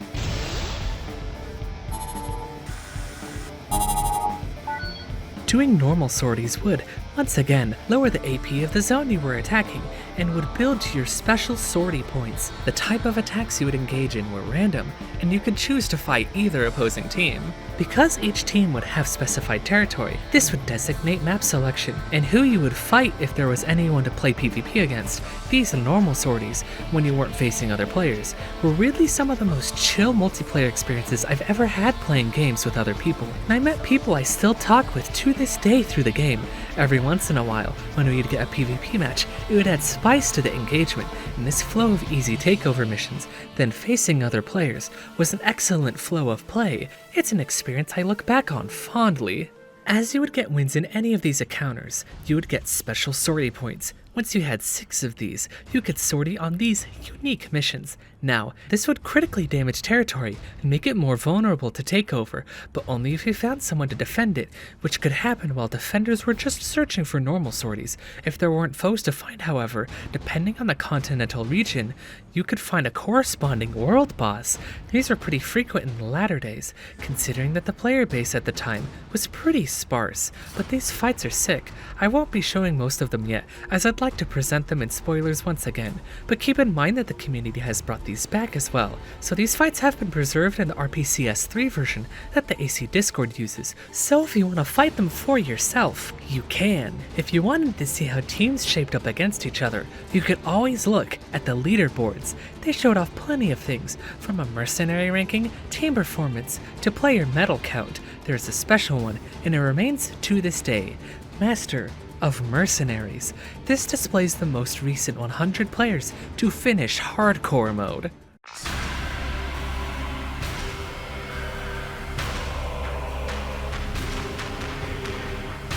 Hardcore mode is a post-game feature that allows you to replay the game under specific conditions with a limited life count. Think of it like an Iron Man mode, but with drastic changes of your choosing. There are a few game types that you can select, and each changes everything from your life count, damage taken, damage dealt, how much money you can earn, etc. Daredevil is the most vanilla of the lot, just increasing damage for everyone by 1.5 times. Money is Everything is one where the game is normal, but everything costs more, including ammo, which goes up by 50 times its original cost. You get the idea. The one I stuck with was Gambler, which increased my damage taken by 5 times, but the damage I gave was increased by 10. So, I made a tank, got 2 shields on one side, had an autocannon, and blasted through the game. It's such a cool addition, adding really good replay value for solo play.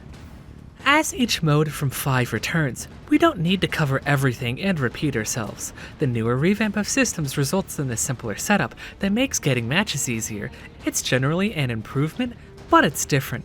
When you're defending a zone in PvP, you can use the territory schematics that you've created beforehand. When making territory defenses, you should probably choose the zone that your team was assigned to when you joined the faction. From there, you can choose a turret formation and use the turrets you've purchased in a different menu and decide their spots. Big turrets are put on big squares, and small turrets are put on small squares. There's a budget that limits the amount of turrets you can place, and each turret type has different costs. This is a neat system if you want your team to specifically play around preordained defenses. There is another mechanic that requires some prep work as well. This other feature is a net gain, and it's the introduction of the Eunuchs. In 5, you were limited to people, be it from mercenaries or your team. In VD, however, once you get around halfway through the story, you unlock the ability to recruit Eunuchs, which are AI teammates that you can employ. They range in effectiveness depending on your circumstances and mission, but they're extremely useful if you're lacking another person.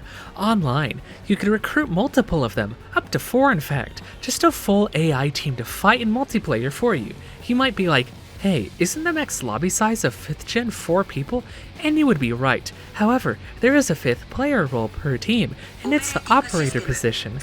It's a role where your screen is entirely the view of the map, and you can place scans, ping locations, mark enemy targets, and watch people's perspectives in-game. This mode was in 5, but you wouldn't see it under normal circumstances these days. In VD, while your team is all Eunuchs, targeting foes will dictate who the AIs go after, and it kind of controls like a faux RTS. There's even a trophy for it. It's pretty neat as a feature, but if you only use pre-made Eunuchs, you probably won't win a lot of matches against real people. While there isn't a secure solution, you can make your own custom Eunuch.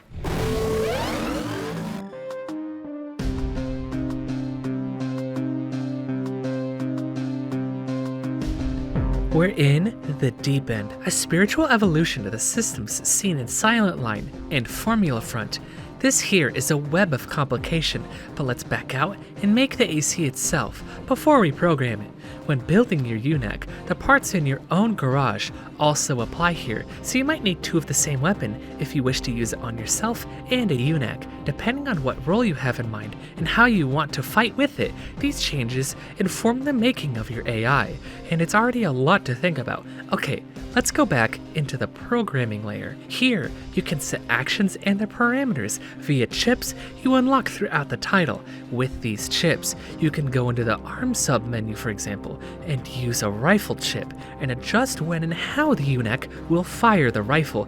This methodology applies to turning and moving on the legs, target acquisition chips on a sensing chip, a special actions chipset that might have a Eunuch go for a kick, or lay back to regen energy. You get the idea. In each category, you could lessen or expand the amount of chips you could apply per section. For example, if you wanted your AI to kick, but also regen energy if the target was away, you could do this, but be wary as it adds up to a total operations cost, which cannot be exceeded. This is complicated, but it's as in-depth as you make it. These generally come with pre-installed chips, but depending on how off the wall the AC you made to be the Eunuch's shell was, it might require various changes to be effective. Even more than this, you can have multiple states that your Eunuch can enter if certain conditions are met during combat. For example, if your AC is a sniper and their first chipset is focused on sniping with machine guns on the back, you could designate that your Eunuch, once having scanned the enemy and seeing low CE defense, could ditch them and use the heat machine guns on its back as its primary weapons instead. This is a basic example. You can have much more complicated states that predicate its current tactics. You can modify all of this while you have your AI actively being tested inside the AC test.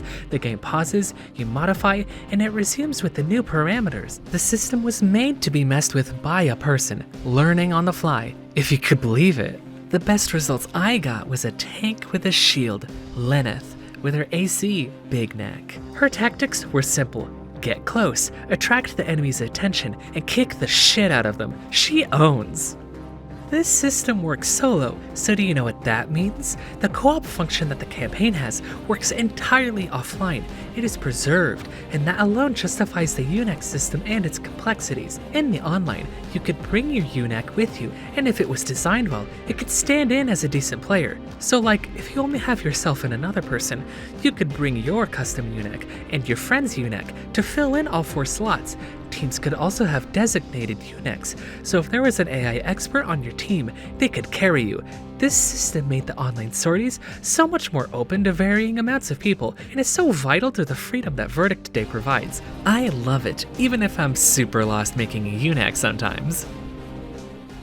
Earning chips to use for your programming comes in 2 forms. The first way, and most simple way, is to just use money to upgrade categories, and this works, but it takes a lot of cash. More cost effective, you could use operation data to upgrade your categories. Let me explain. During online encounters, after matches with bosses, simple sorties, or PvP, you get a readout in the after-match screen, and it displays the events in a short time lapse. These get saved as operation files, and can be used to upgrade ships by selecting a specific person's performance and using their in-match actions to upgrade the areas in which they performed. Let me explain. When someone performs certain actions in a match, like hitting targets with a weapon, scanning enemies with recon units, or uses lots of movement, this gets recorded in the operation data, and these numbers gets focused into the chip categories, and each AC in the data can be used as an upgrade, but you only choose one. It's complicated, but simple in practice and user ease. This system progression is a good replacement for the tuning progression that was in 5, offering depth and growth by not making your gear numerically better, instead making your AI partner smarter. The Unix can be very intelligent and deadly in the right hands. While I was playing the game, I ran across a few teams that just had really strong Unix composition, and they were legitimate threats. I got my butt kicked, and it was a lesson to never take Unix for granted during combat. These AI are not just a game mechanic, they matter in the story as well. As the 3 forces expand their military might, they begin to rely on an organization known as the Foundation. This group has had time to go through the towers and understand their technology, learning how to make an armored core's parts. They also begin to invest in their AI technology, resulting in the Unix, and it expands the might of everyone involved, perpetuating war. During our participation in engagements and missions, we get a surprise. Mail is back. Sort of. After each story mission, in AC duels, and other fights, we get some mail that is related to the event, typically from the Voice of War. Acting as a news channel, they let the people of the world know what's important and what's happening. They often have their own speculation as to what's happening, as they aren't fighters with first-hand knowledge. They're reporters, and they always have something to say. Sometimes you get character bios as well, and most of them are seen after we defeat the person in question in an AC duel, giving them a eulogy of sorts. It owns. While we're participating in the Verdict War, we have some eyes judging our engagements. We then take advantage of religious people. You'll have to up the pay 50%. Payment directly after completion. Deal? How dare you extort the ETF? And learn a few things. Hey, Merc, just be sure to keep them away from that tower. Don't let Eddie get away. Everything's under control. You have our money? You're obsessed when it comes to money. No wonder they call you stalkers. That's stalkers, as in the bird. I have no idea why, though. In our next major engagement, as enemy forces uses a group of Unix against us in overwhelming numbers, an unknown force decides to lend their strength to help us. Unless you have a death wish, I suggest you comply. Maggie, make a call. It's him. It's the same insignia. I'm sure of it. Hey Maggie, you reading me? Scan complete. The enemy's wiped out. That AC's gone too. That was fast. What are you doing, Maggie? I'm sorry, Fat Man. But you must have heard about them, right? We have no idea who they are or what they fight for. All we know is that they mean business. These guys. Running into them, Is why I quit mercenary work 2 years ago. There. The Reaper Squad. The Reaper Squad is an integral part of the plot and the game itself. During the Verdict War, when the game was active, if you applied to be a mercenary for work, rarely and with a high merc rank, you would get an invitation to be part of the Reaper Squad. What this did is it opened up a lobby to gather like-minded individuals, so you could only hire other mercenaries at random via simple hire to embolden your ranks. You would then search for other people, doing any type of online sortie until you found a subject, then you would attack. This works as a foe invasion system, attacking unsuspecting teams and doing your best to ravage them. When you were successful, you could keep doing attacks against other teams online looking for engagements, but if you lost, the Reaper team would be forced to disband. It's a really cool system. The dialogue and UI changes are so sick. Like, look at this mission description in the briefing. Is this the first time we've met? Or have we met before? Not that it matters either way. Listen, if you don't like wearing a leash, let's have a little fun. Sow some chaos together, engage in wanton destruction. We'll watch it all burn. It's straight up Kino. After the Reaper Squad judges us, a different party witnesses our survival against the encounter with insurmountable odds and decides to test us. I have one question. I see that thing you've got there. Who you with? Are you with the Foundation? Your task is simple. I want you to pit yourselves against our weapon. This thing, as you put it. That's not an answer. We're using live rounds, so defeat could mean your death. Be prepared. I don't like these guys. What are they up to? Our UNACs have been customized by these guys. Instead of teaming up, just let them do their thing. Wait and see how things go. You call the shots, but don't push it. The Foundation is a formidable opponent. Keep a cool head. The writing and direction here is genuinely great, and this encounter is a taste of the boss design in VD. It's a pretty fierce fight for a great mission.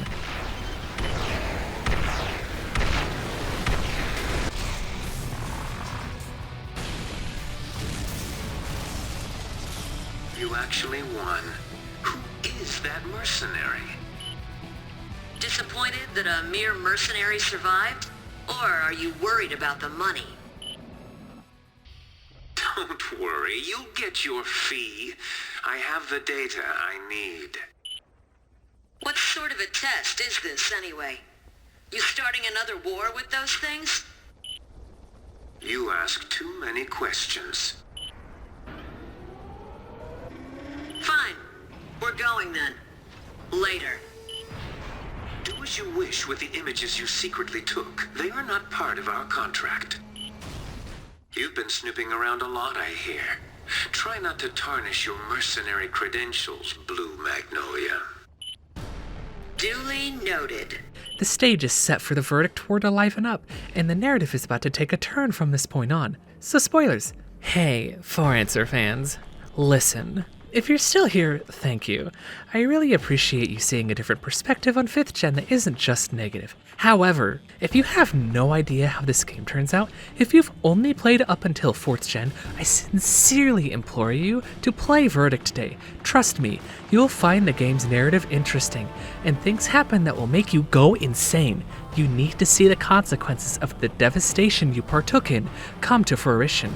So naturally, this will also spoil Armored Core 4 and For Answer as well. If you really don't want to dip, that's fine. Just let this serve as your one warning. As we go into another routine yet intensive mission, our current director at Sirius sends in backup UNACs to give us some cover to help us defend the downed Storker. Wait, something's wrong. What? Some kind of trouble? What has gotten into them? Watch out! Something's wrong with the automatons! The UNACs aren't following orders. I don't understand. Engage. Take them all out.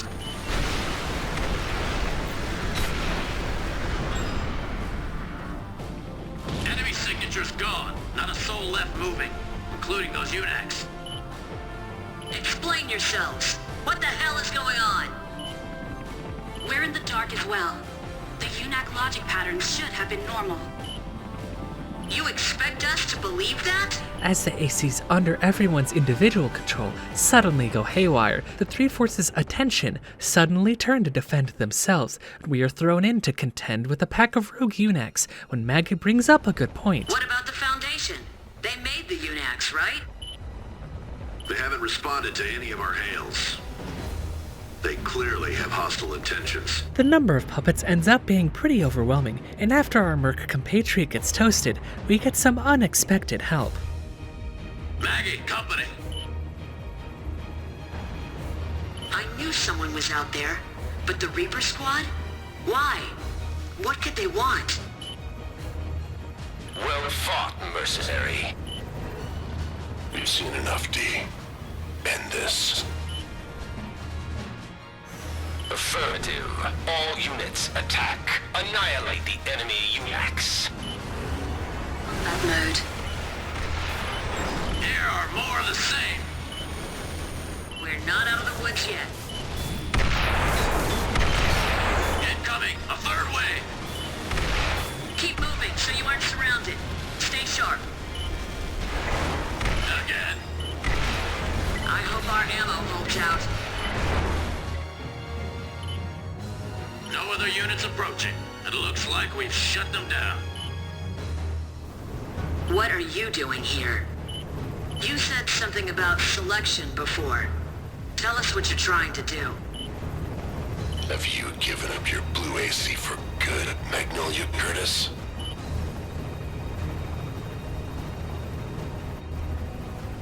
You can no longer fight, yet you stay on the battlefield. Does that deserve praise? Or pity? Who the hell are you? It must be 2 years since I shut you down. You? You were the one that... We start to see some of Maggie's trauma come to the surface, and for what reason would the Reaper Squad help us? As the autonomous arms start to consistently appear in warfare, the Foundation uses these foes against us in another show of force. Did you ever find out why those damn automatons broke down? They haven't made that information public yet, but I understand that a timed virus was used. It was executed perfectly. The Foundation has been planning this for ages. They've already occupied several towers, and they're looting those things from inside. So, they're gonna wage war on the three forces while the eunuchs are out of action? What do you think their ultimate goal is? They're not naive enough to think they can win, right? Quiet. They're here. Maggie, I don't care what you've done in the past. You're only human. Everyone's done something they regret. Nothing wrong with that. Thanks, Batman. I've been pretending this wasn't for me. But that was the wrong thing to do. My soul has longed for battle all this time. So you'll come back to us? You'd be welcome here, Blue Magnolia. We have many wars to wage. We'll dismantle the three forces and anything else that gets in our way. System. Unidentified, hostile, above. I knew it. Here we go then. I know you can win. They move slower after shooting. That's when you need to focus fire. It's maneuvering away from your attacks. Spraying fire isn't going to do much damage. Don't waste ammo. Hang back and wait for your chance. Fire in between its turns. Time it right, or you'll pay dearly. An impressive analysis in such short time, but do you really think you can win? Energy at 30%. You made it. Good work. Sorry this old man couldn't help more. Fat Man. I have to go. I see. I'm sorry to hear that. Welcome back. Such tenacity. Now your legend can begin again. You seek that Reaper, huh? The one you were defeated by? Or is it me you want? Anything goes, as long as destruction is wrought. I thought that mercenary would be the one. But your will to fight... oh, it intrigues me. Maggie gives in to her desire and joins the Foundation. Remember, Maggie was unable to pilot an AC again, and if this was the case, that condition was physical. That, with her shame and trauma, handicapped her for years. This deal with the devil, in the Foundation, will most likely grant her her function again, making this deal extremely enticing for Maggie. As we do order missions, between Chapter 7 and 8, it's just Fat Man and us, and the dialogue is sorely missing for Maggie, in a great narrative move. Looks like that's it. Damn it. More trouble coming. What are these things trying to do? Good job. Shall we head back? We get an important mission to protect a tower from the Foundation when we get ambushed. It's quiet. According to intel, the Foundation weapons should be here soon. I'm afraid there's been a change of plans, mercenary. Reaper Squad!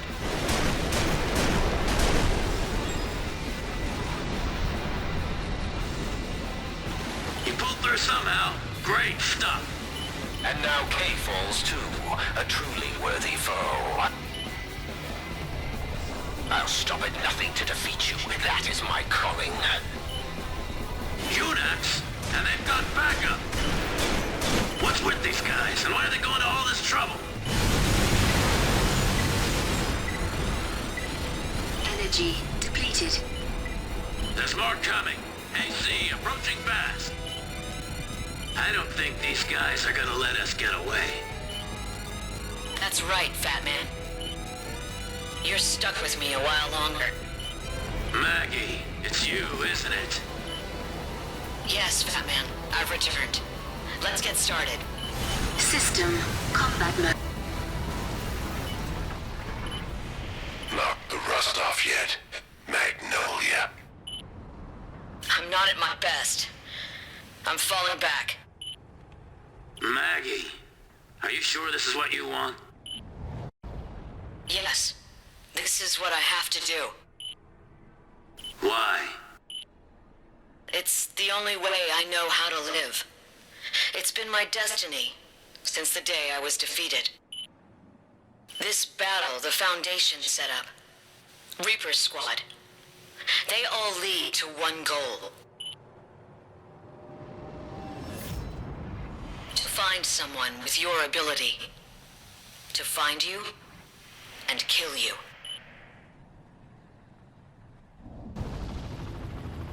She was another who had potential. The power to destroy the current order. She was defeated, and yet she survived to fight once more. One destined to burn all to ash, the other with an enduring will to fight. I want to know which is real. And when I have my champion, I will kill them. I am the Reaper after all. You are not right in the head. And what is wrong with that? The corporations of old, full of greed that had formed into the League, had wanted to escape those sins that had resulted in endless war and pollution.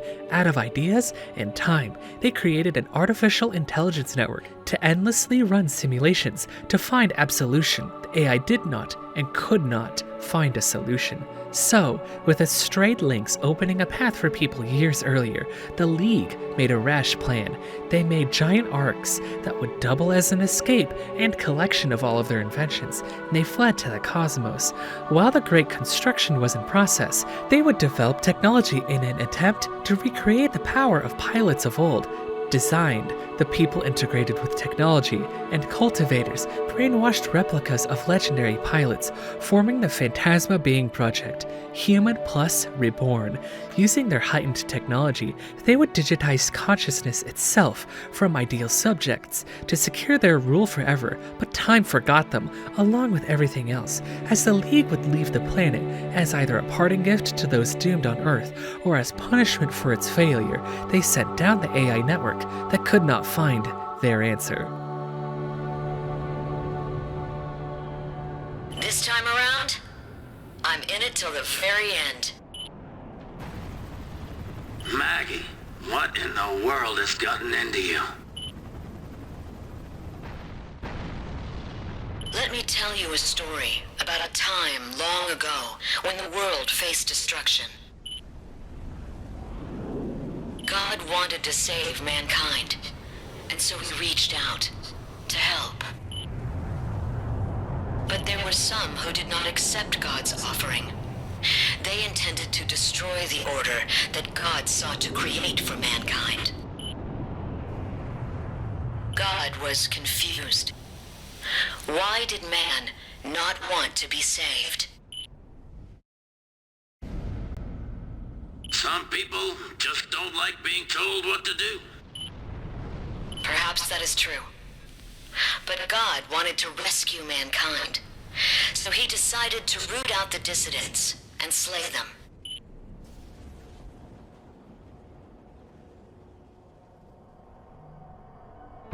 They say it was called the Dark Raven, a harbinger of death that left a trail of destruction. This is a true story. My ancestors saw it with their own eyes. They saw the coming of the first Dark Raven.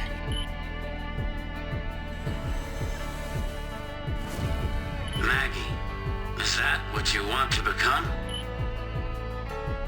Perhaps. But more than that, I think I just don't want to face defeat again. Not to anything or anyone. Now it's time. Time for you to die. Main system activating combat mode. System scan mode. Blue Magnolia having consumed Maggie is a pretty rough fight if you're unprepared. I love the map that this encounter is in. It's a great AC fight. Damaged. Maggie, give it up. This ends now. Never! I can still fight!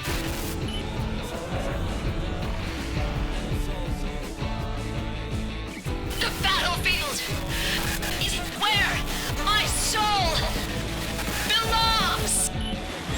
System scan mode.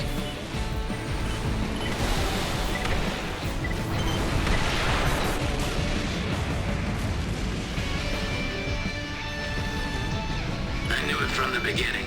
I felt it in my bones. I knew you had something dark, something wicked inside you, Maggie. All I've known my whole life is war.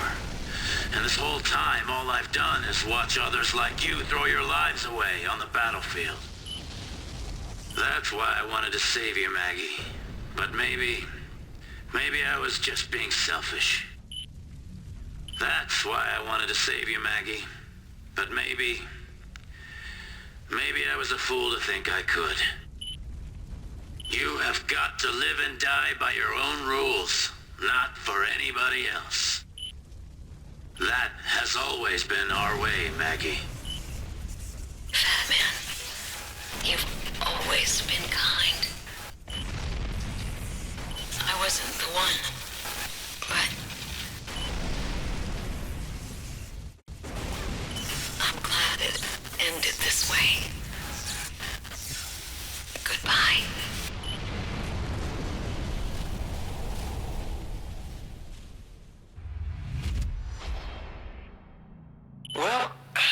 that's that, I guess. A bit of an anticlimax. In the course of this war, I've eliminated 51 candidates, shielding my total to 52. There's nobody left worth mentioning, except you. And now, it's your turn to die. You, what the hell do you want? God has it all wrong. Mankind will destroy the world all by itself. Defeated.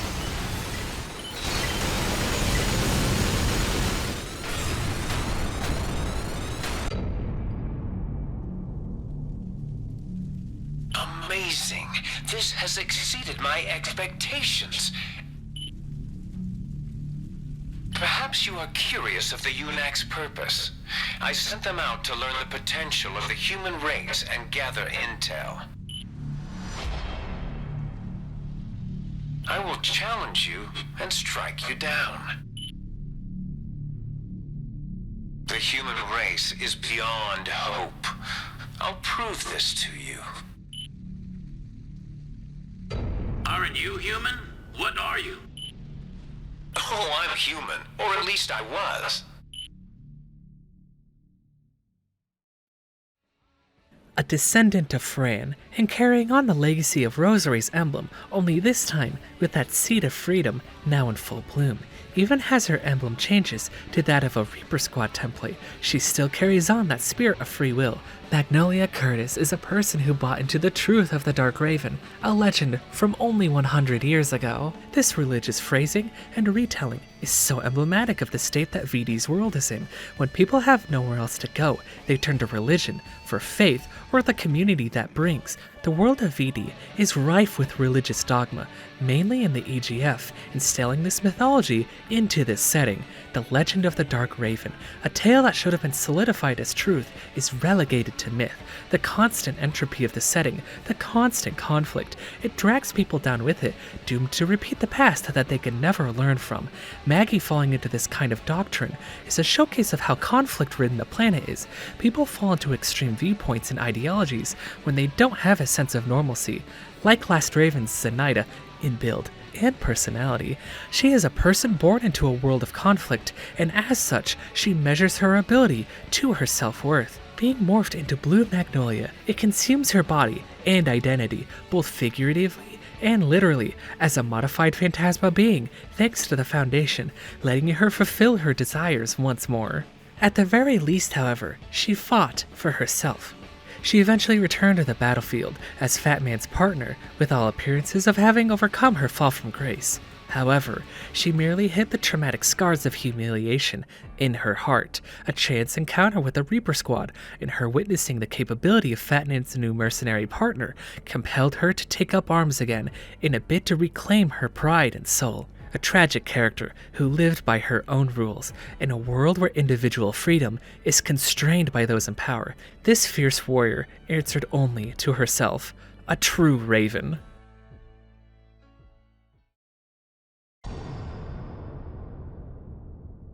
Report your status, Jay. All good. You have knowledge and experience gained from walking countless battlefields, and now you are armed with combat data from the UNACs. And on top of that, this craft will ensure your victory. You seek a world of endless war and destruction. On that, we can agree. The world of order built by the three forces is not one I can live in.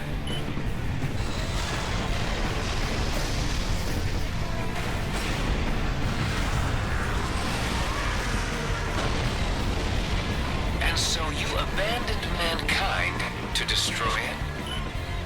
There is no place for me other than the battlefield, to live as I please and die a senseless death. That is who I am, not a mere man of flesh. War is part of my existence.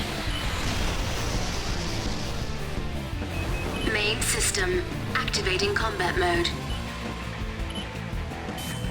System scan mode. Here's that crazy old bastard. Call me what you want. From my point of view, all of mankind is crazy.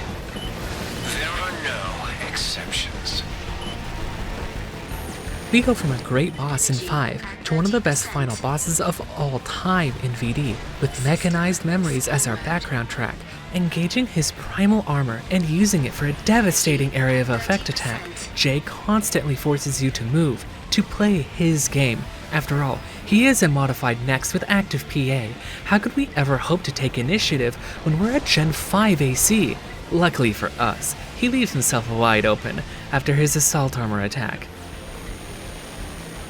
Left arm ammo depleted.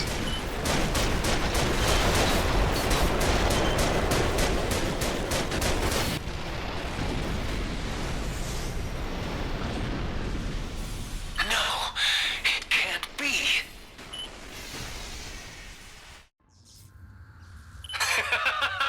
Is that what you wanted me to say? All is proceeding as planned. Generator output climbing. Operation Pattern 2. These machines have brought destruction upon the world in the past. The Dark Raven is nothing but an absurd myth, just like hope for mankind. Mankind will be destroyed by its own hand.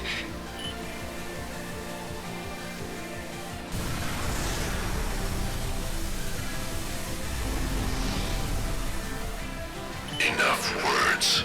They are meaningless now. Show me what you can do.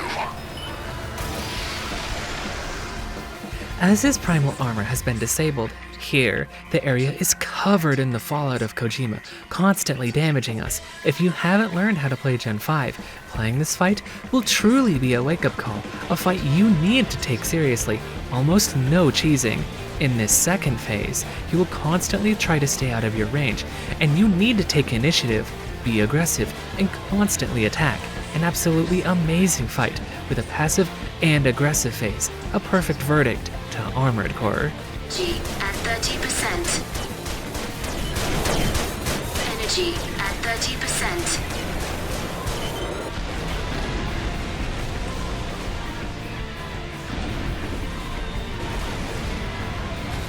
Are you happy now? You're the one lying broken. I refuse to believe that mankind has hope. I will never forgive the filthy world that destroyed my life and everything in it. My weapons are already in action. The towers power them. They will continue on without me. The battle for the towers has begun. It will continue until all is in ruin.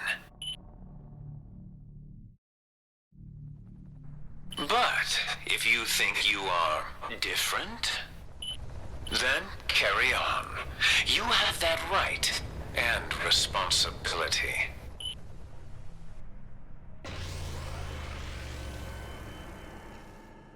That's exactly what we'll do. As long as we can still fight.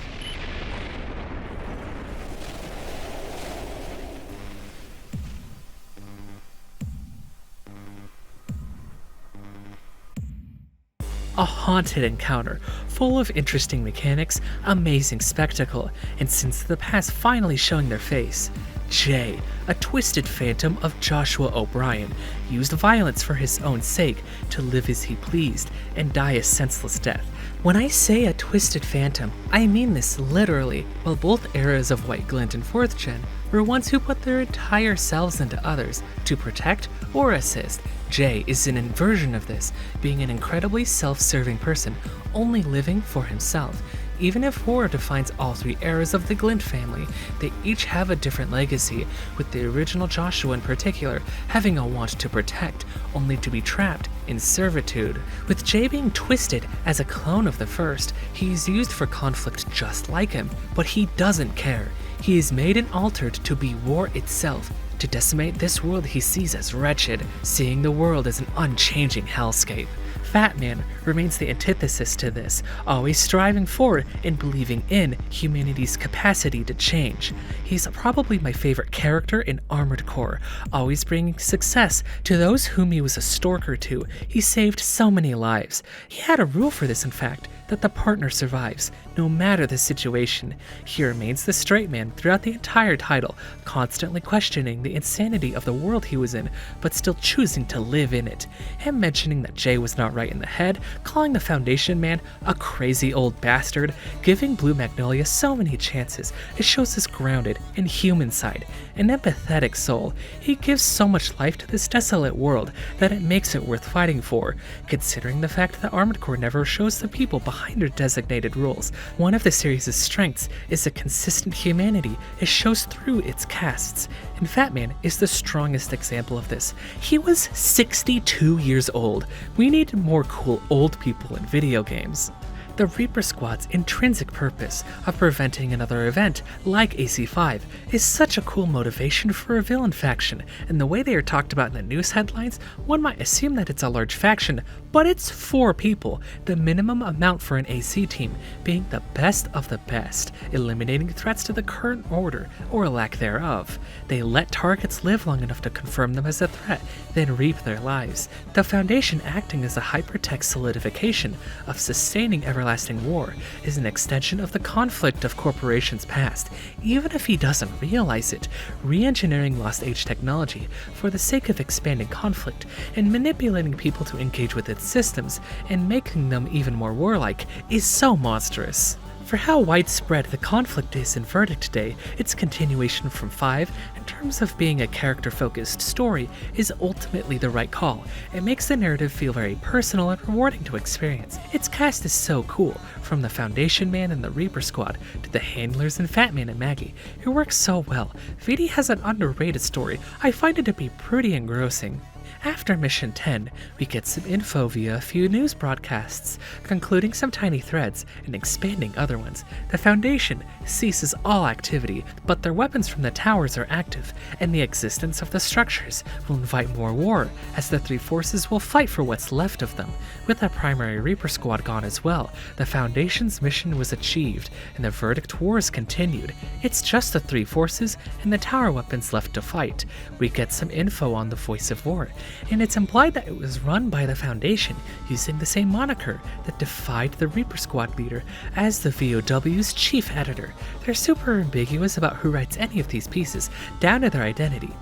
After all, it shouldn't matter to you who I am. What possible benefit is there for you to know if I'm a man or a woman, or how old I am? I'd rather keep providing you with the news that benefits you. From Software is so cool. It also talks about how the bloodshed will never end because we're human, and that's what makes us interesting? Yeah, it's the Foundation AI. Even their cameraman is a mystery. No one has met them? The game comments on how their existence is highly debated, which is kind of funny. Here's where the game's story puts the events of the online into context, and where the world bosses fall in the timeline. Let's talk about them, then we can escape the spoilers section and talk about my online experience.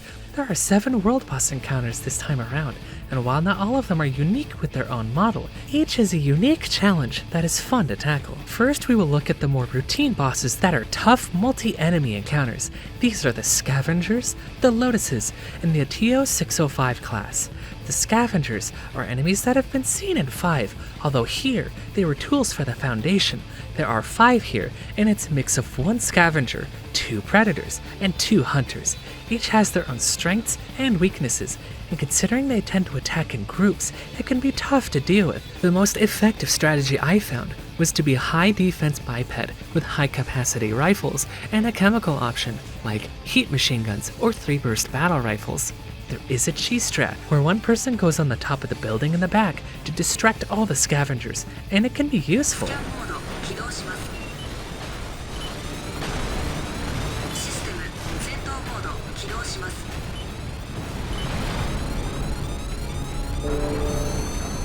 The Lotuses are a little less dynamic, but fun, as fought in Mission 7 solo. Here there are 4 with altered attacks. The drone clusters do more damage, their ram attack is more consistent and does huge damage, and their laser attack is more powerful with a longer duration, so you have to keep your distance. These enemies are tough, but as with the scavengers, the best strategy is using a tank with autocannons, as they are slightly weak to kinetic. Having that extra defense allows you to make the mistakes at the cost of less movement and ease of verticality, so it's something to keep in mind. Considering that the Grey Lotus enemies don't give chase too much, tanks are a good fit for this encounter.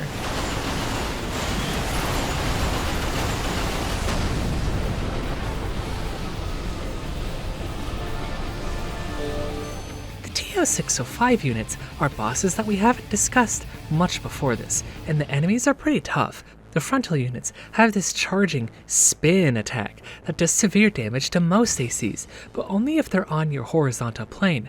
So, if you can take advantage of this, you can dodge their attacks reliably. There are 2 other variants in this fight, and they're both long-range models that you have to keep your eye on, or split up their attention via the AC team going in different directions. They outnumber the 4-player team you're on, so you have to pick your battles, or gang up on units individually. This encounter is fun mainly because of the map the fight takes place in. It's a literal uphill battle to take. I used a tank because I didn't have to move much, with autocannons.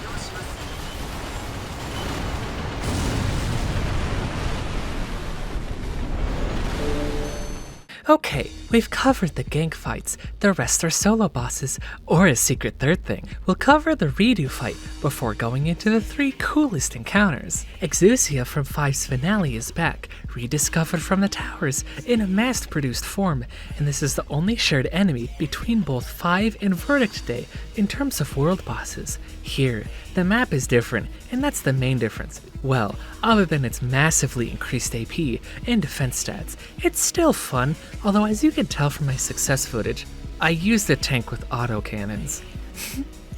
You might be noticing a pattern.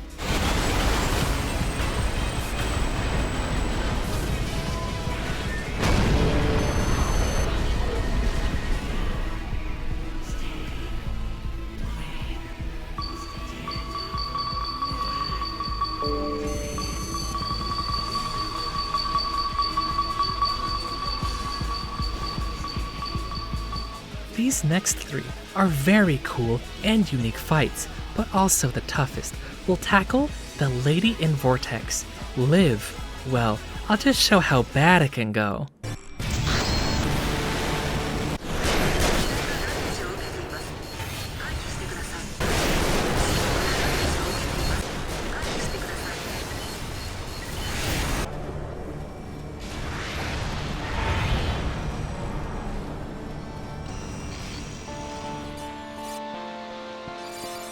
So what on earth is going on here? Well, we have one target, but she tosses out a lot of stuff, each doing different things. She has these jammer missiles she casts at your feet. It inhibits your movement on the ground, incentivizing you to be in the air. You can get better generators to make you slightly ignore this jamming, but it's always an issue, so you should be always moving. Another reason to keep this momentum high is her main attack, the laser she shoots. It has an oft-repeated pattern, so you can learn how to dodge it with practice, but you need to be able to move to avoid it, so worry about the jammers. In addition, Liv will always be moving towards you. It has this laser shotgun spread attack as a reminder to stay away. If you get too close, she'll use this lunge attack that has very strong TE damage, and for lightweights, it can kill in one strike. Liv has a very large AP pool and very balanced defenses. Because of this, there aren't a lot of great options. You might assume that heavy long-range options would work, like rail cannons or sniper cannons, but she has these orbs around her that negate high-impact weaponry. They literally don't work on her. Short range is also not an option, as she will go for a lunge and kill you. The best weapons for her are rifles, having good range, good fire rate, and enough damage to break through Liv's defense thresholds, not to mention a lot of ammo. It's implied through the design book for 5th gen that Liv has the consciousness and mind of Angie, the leader of Zodiac in 5. Both her and Exousia were created as anti-special weapons, units that were made to destroy Lost Age artifacts that deployed green particles, Kojima from 4th gen, a powerful foe, and one that is absolutely electric to fight. I had an instance during my server play where I had such a clutch moment where I was the last one alive, and she had around half of her AP left, and I pulled through with less than half of mine. This is what Verdict today is all about. Memories like this. I was blasting the Mega Man X5 Zero Stage 2 theme while playing this. I was turbo locked.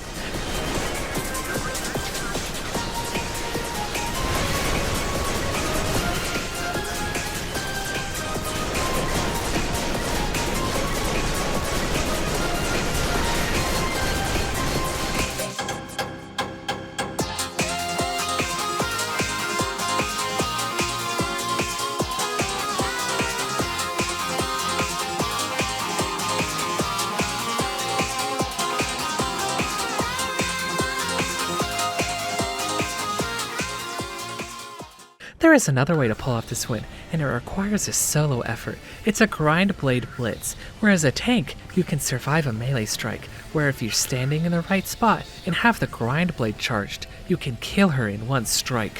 One of the best and most tense fights in this series.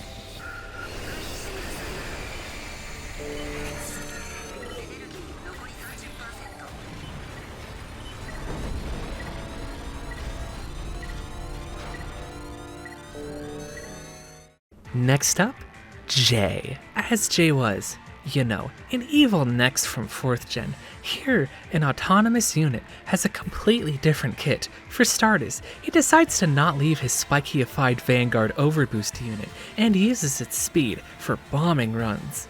There are a couple ways of getting him out of this form, and it requires very high velocity weapons, namely snipers. You need to line yourself up with him to have a chance to hit.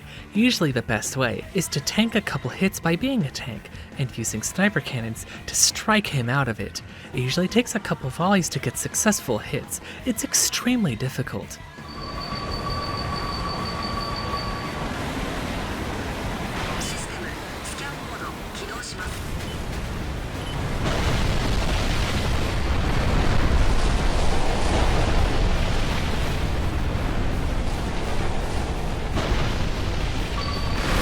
Here, he goes on to his on-foot form, where he has dual blades. He uses blade wave beams at a distance and charges in for strikes at close range. Most here rely on one sniper to solve phase 1, and in a second phase, use 3 other ACs as tanks equipped with autocannons, although I imagine that the ACs being faster to create spacing with a couple quick rifles might also work. One encounter I had, I knocked him down on the second pass, and it might have been the most elated moment I ever had. Jay took me and others over, and over, and over, and over, so finally just knocking him down from his high horse was so cathartic. It took me 6 attempts to finally get victory over him, and remember, you can't just attempt bosses whenever you want. There was legit pressure and stress with each encounter in its original format, so it only adds to that sweet victory even more.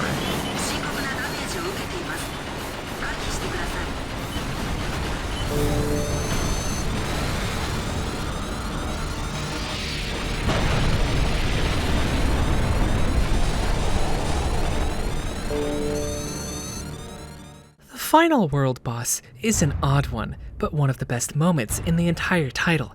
It's something you might find familiar if you're experienced with a world's past.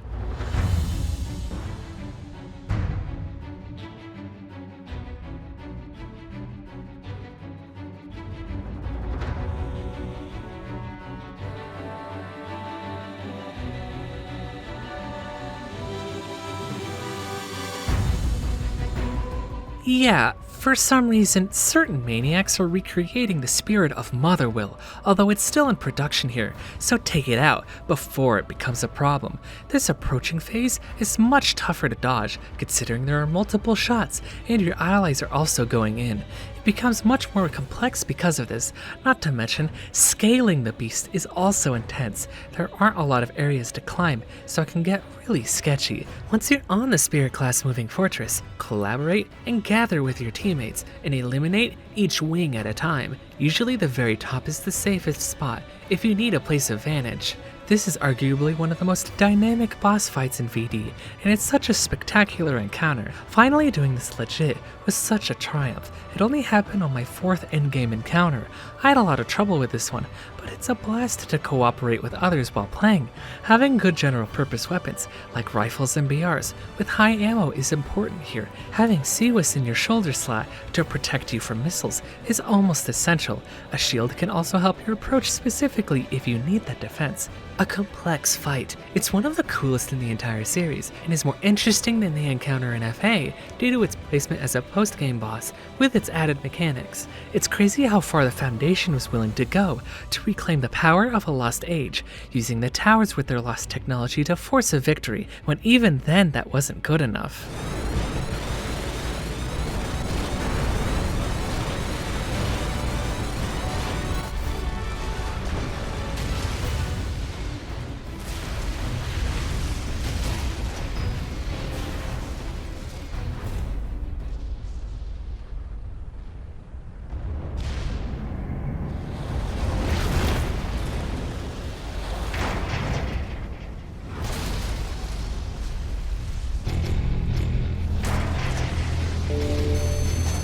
The Foundation thought that they could win with superior technology and cheap tricks, and it got them far, but as Verdict Day shows, as long as mankind has hope, and as long as they work together, they can achieve whatever they set their mind to. It becomes mankind's turn to dictate their own fate, so that they can live with hope.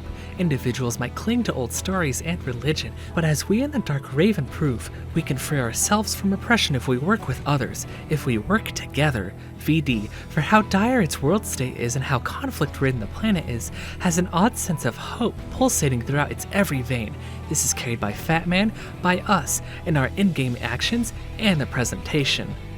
There is one last thing I want to mention about ACVD in the spoiler section, and it's a piece of kind of scummy DLC.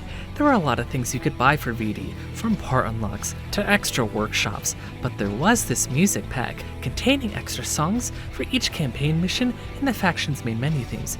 Now, $10? Why on earth would you buy this when you can just listen to the tunes online? It seems like a waste of money.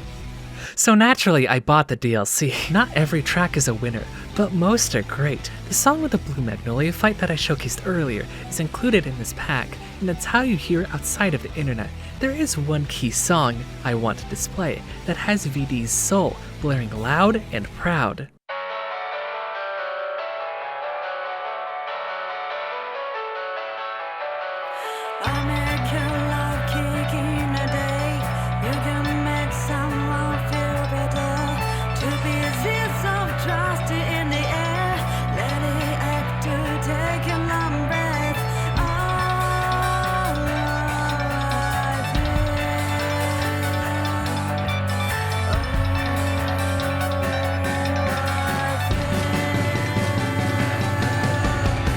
A remix of the iconic track from For Answer. This twists that song that feels like it's literally from the heavens into a human, frenetic track that is one of the best in the franchise. It reclaims the past sins and reforms them into a proud and hopeful ballad. It's so Verdict Day. The two singers working in cooperation are genuinely beautiful in the way they interweave. It's one of the best things in Armored Core.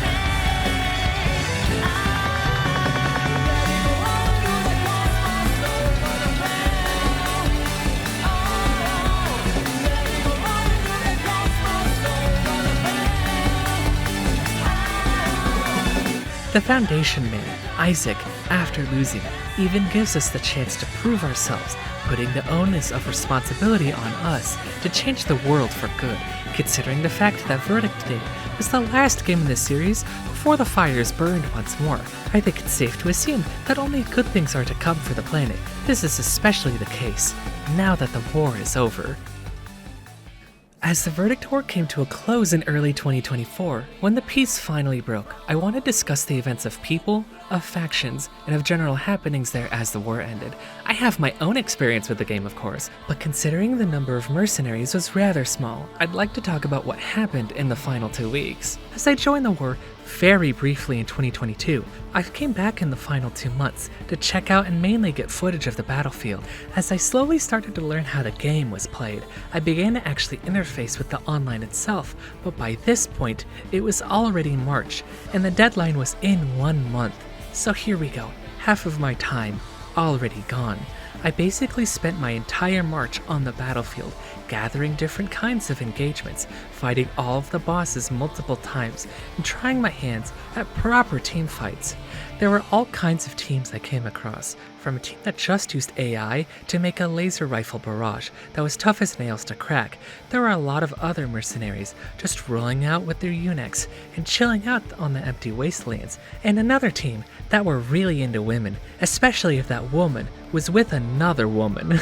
The Reaper squad was still around as well, although pretty infrequent. Most mercenaries were trying to defeat the few remaining special weapons roaming the battlefield, to take credit for slaying one of the few remaining ones left. A lot of the mercenaries teamed up to take them down, complete strangers, deciding teamwork was so important to their victory. It wasn't just the same team either. People everywhere from Mantis Inc. to Unknown Unit, and others were meeting each other and teaming up. Unknown Unit was the primary team I fought for in my early days, and while a majority of the team was either not active or dead, the ones that were left were focused on completion of seeing everything there was to see. Mantis Inc. was one of the most active teams, full of friendly people, eager newbies, and talented fighters. Definitely the most iconic team to me in my experience. Anytime I'd be searching for engagements, I'd always run up against them, and it was always a pleasure seeing them active on the front. While this was happening, an organization about Armored Corps and their legacy were organizing friendly fights to try and gather mercs so they could sharpen their skills, and for fun. Joining these is where I first started taking the dichotomy of 5th Gen's AC combat seriously, and it grew to be satisfying in of itself. It's a dangerous game, and learning by doing was necessary if I wanted to survive in real encounters. As I started to perfect the olden sorties of the past, it was nearing the final day of conflict. As I had seen and achieved what I wanted to do, I couldn't keep myself away from the battlefield. As the active mercenaries were trading their cool decals and spare emblems they had shared amongst themselves and with others, meaning a lot of cool art got passed around. There is more to the mercenary life than just violence. I helped a fellow mercenary, in her leapfrog, achieve her ambitions, and we just decided to stick together and enjoy the final day of conflict by each other's side. We ground the old sorties to dust. There was one last friendly bout session where I lost a lot. However, I had been learning. The process of becoming a better pilot was very gratifying, and it showed on the final day. Leapfrog and I were doing a lot of normal sorties together, and we eventually got another merc to form a makeshift Evangelion team for fun. We were just savoring the final moments of the conflict. As the final hour drew near, we were just doing as many sorties as we could. System combat mode. Energy at 30%. System combat mode. Energy at 30%.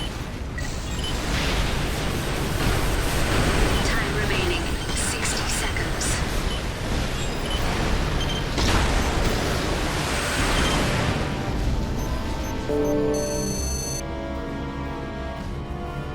As time was closing in, however, there was only one opportunity for a final match, and mercenaries from all over decided to go all out to use our ultimate weapons for one last match to end everything. Everyone missed. Only one person died. As we had no options left, what were we to do until the time ran out? We literally just hung out, because by this point, the time of conflict had ended, but we were still in the engagement, so we wanted to see if we could run out the clock, or if we would eventually get kicked out.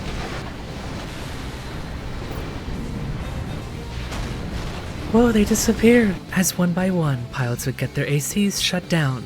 We wondered when it would happen to us.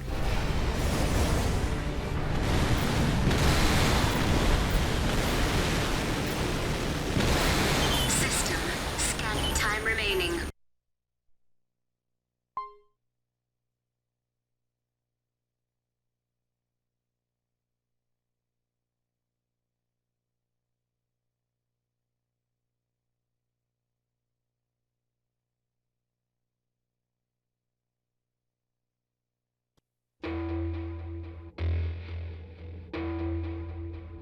The era of the three forces is over. As the news died out and channels became startlingly quiet, we got one more statement. The Dark Raven is nothing more than an absurd myth, just like hope for mankind. Mankind will be destroyed by its own hand. It is inevitable. But if you think you are different, then carry on. You have that right and responsibility. Show me your strength, Dark Raven. These days, the technology now exists so we can simulate the verdict war, but the main conflict is over, and there's no going back. Humanity was finally proven worthy, and the world can finally be at peace.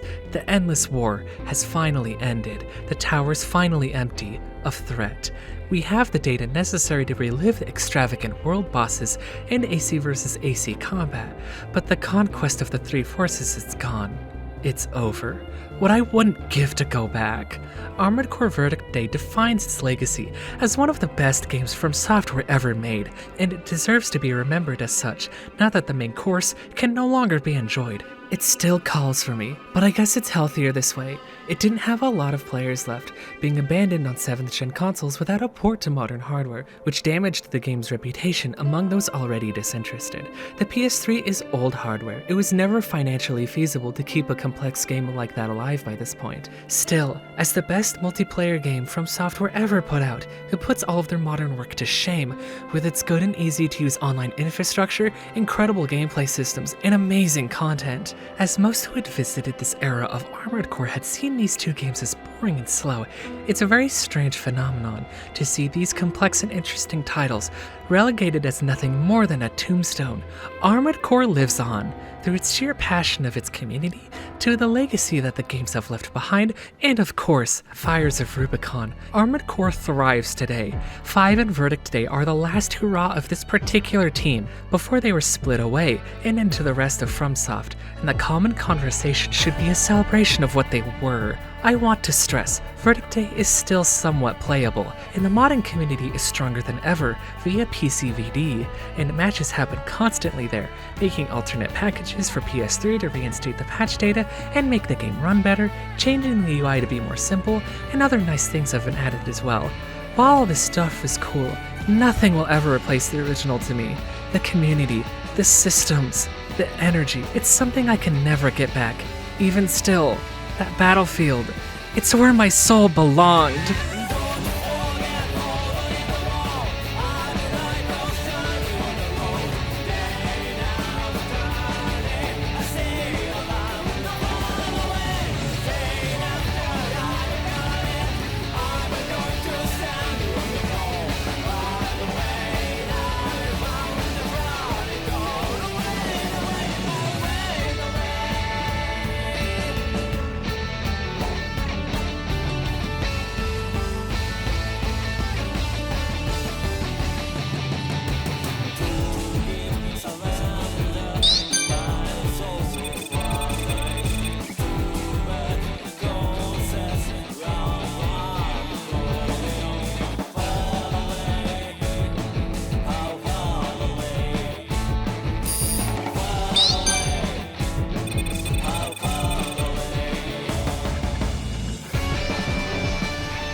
pilot data.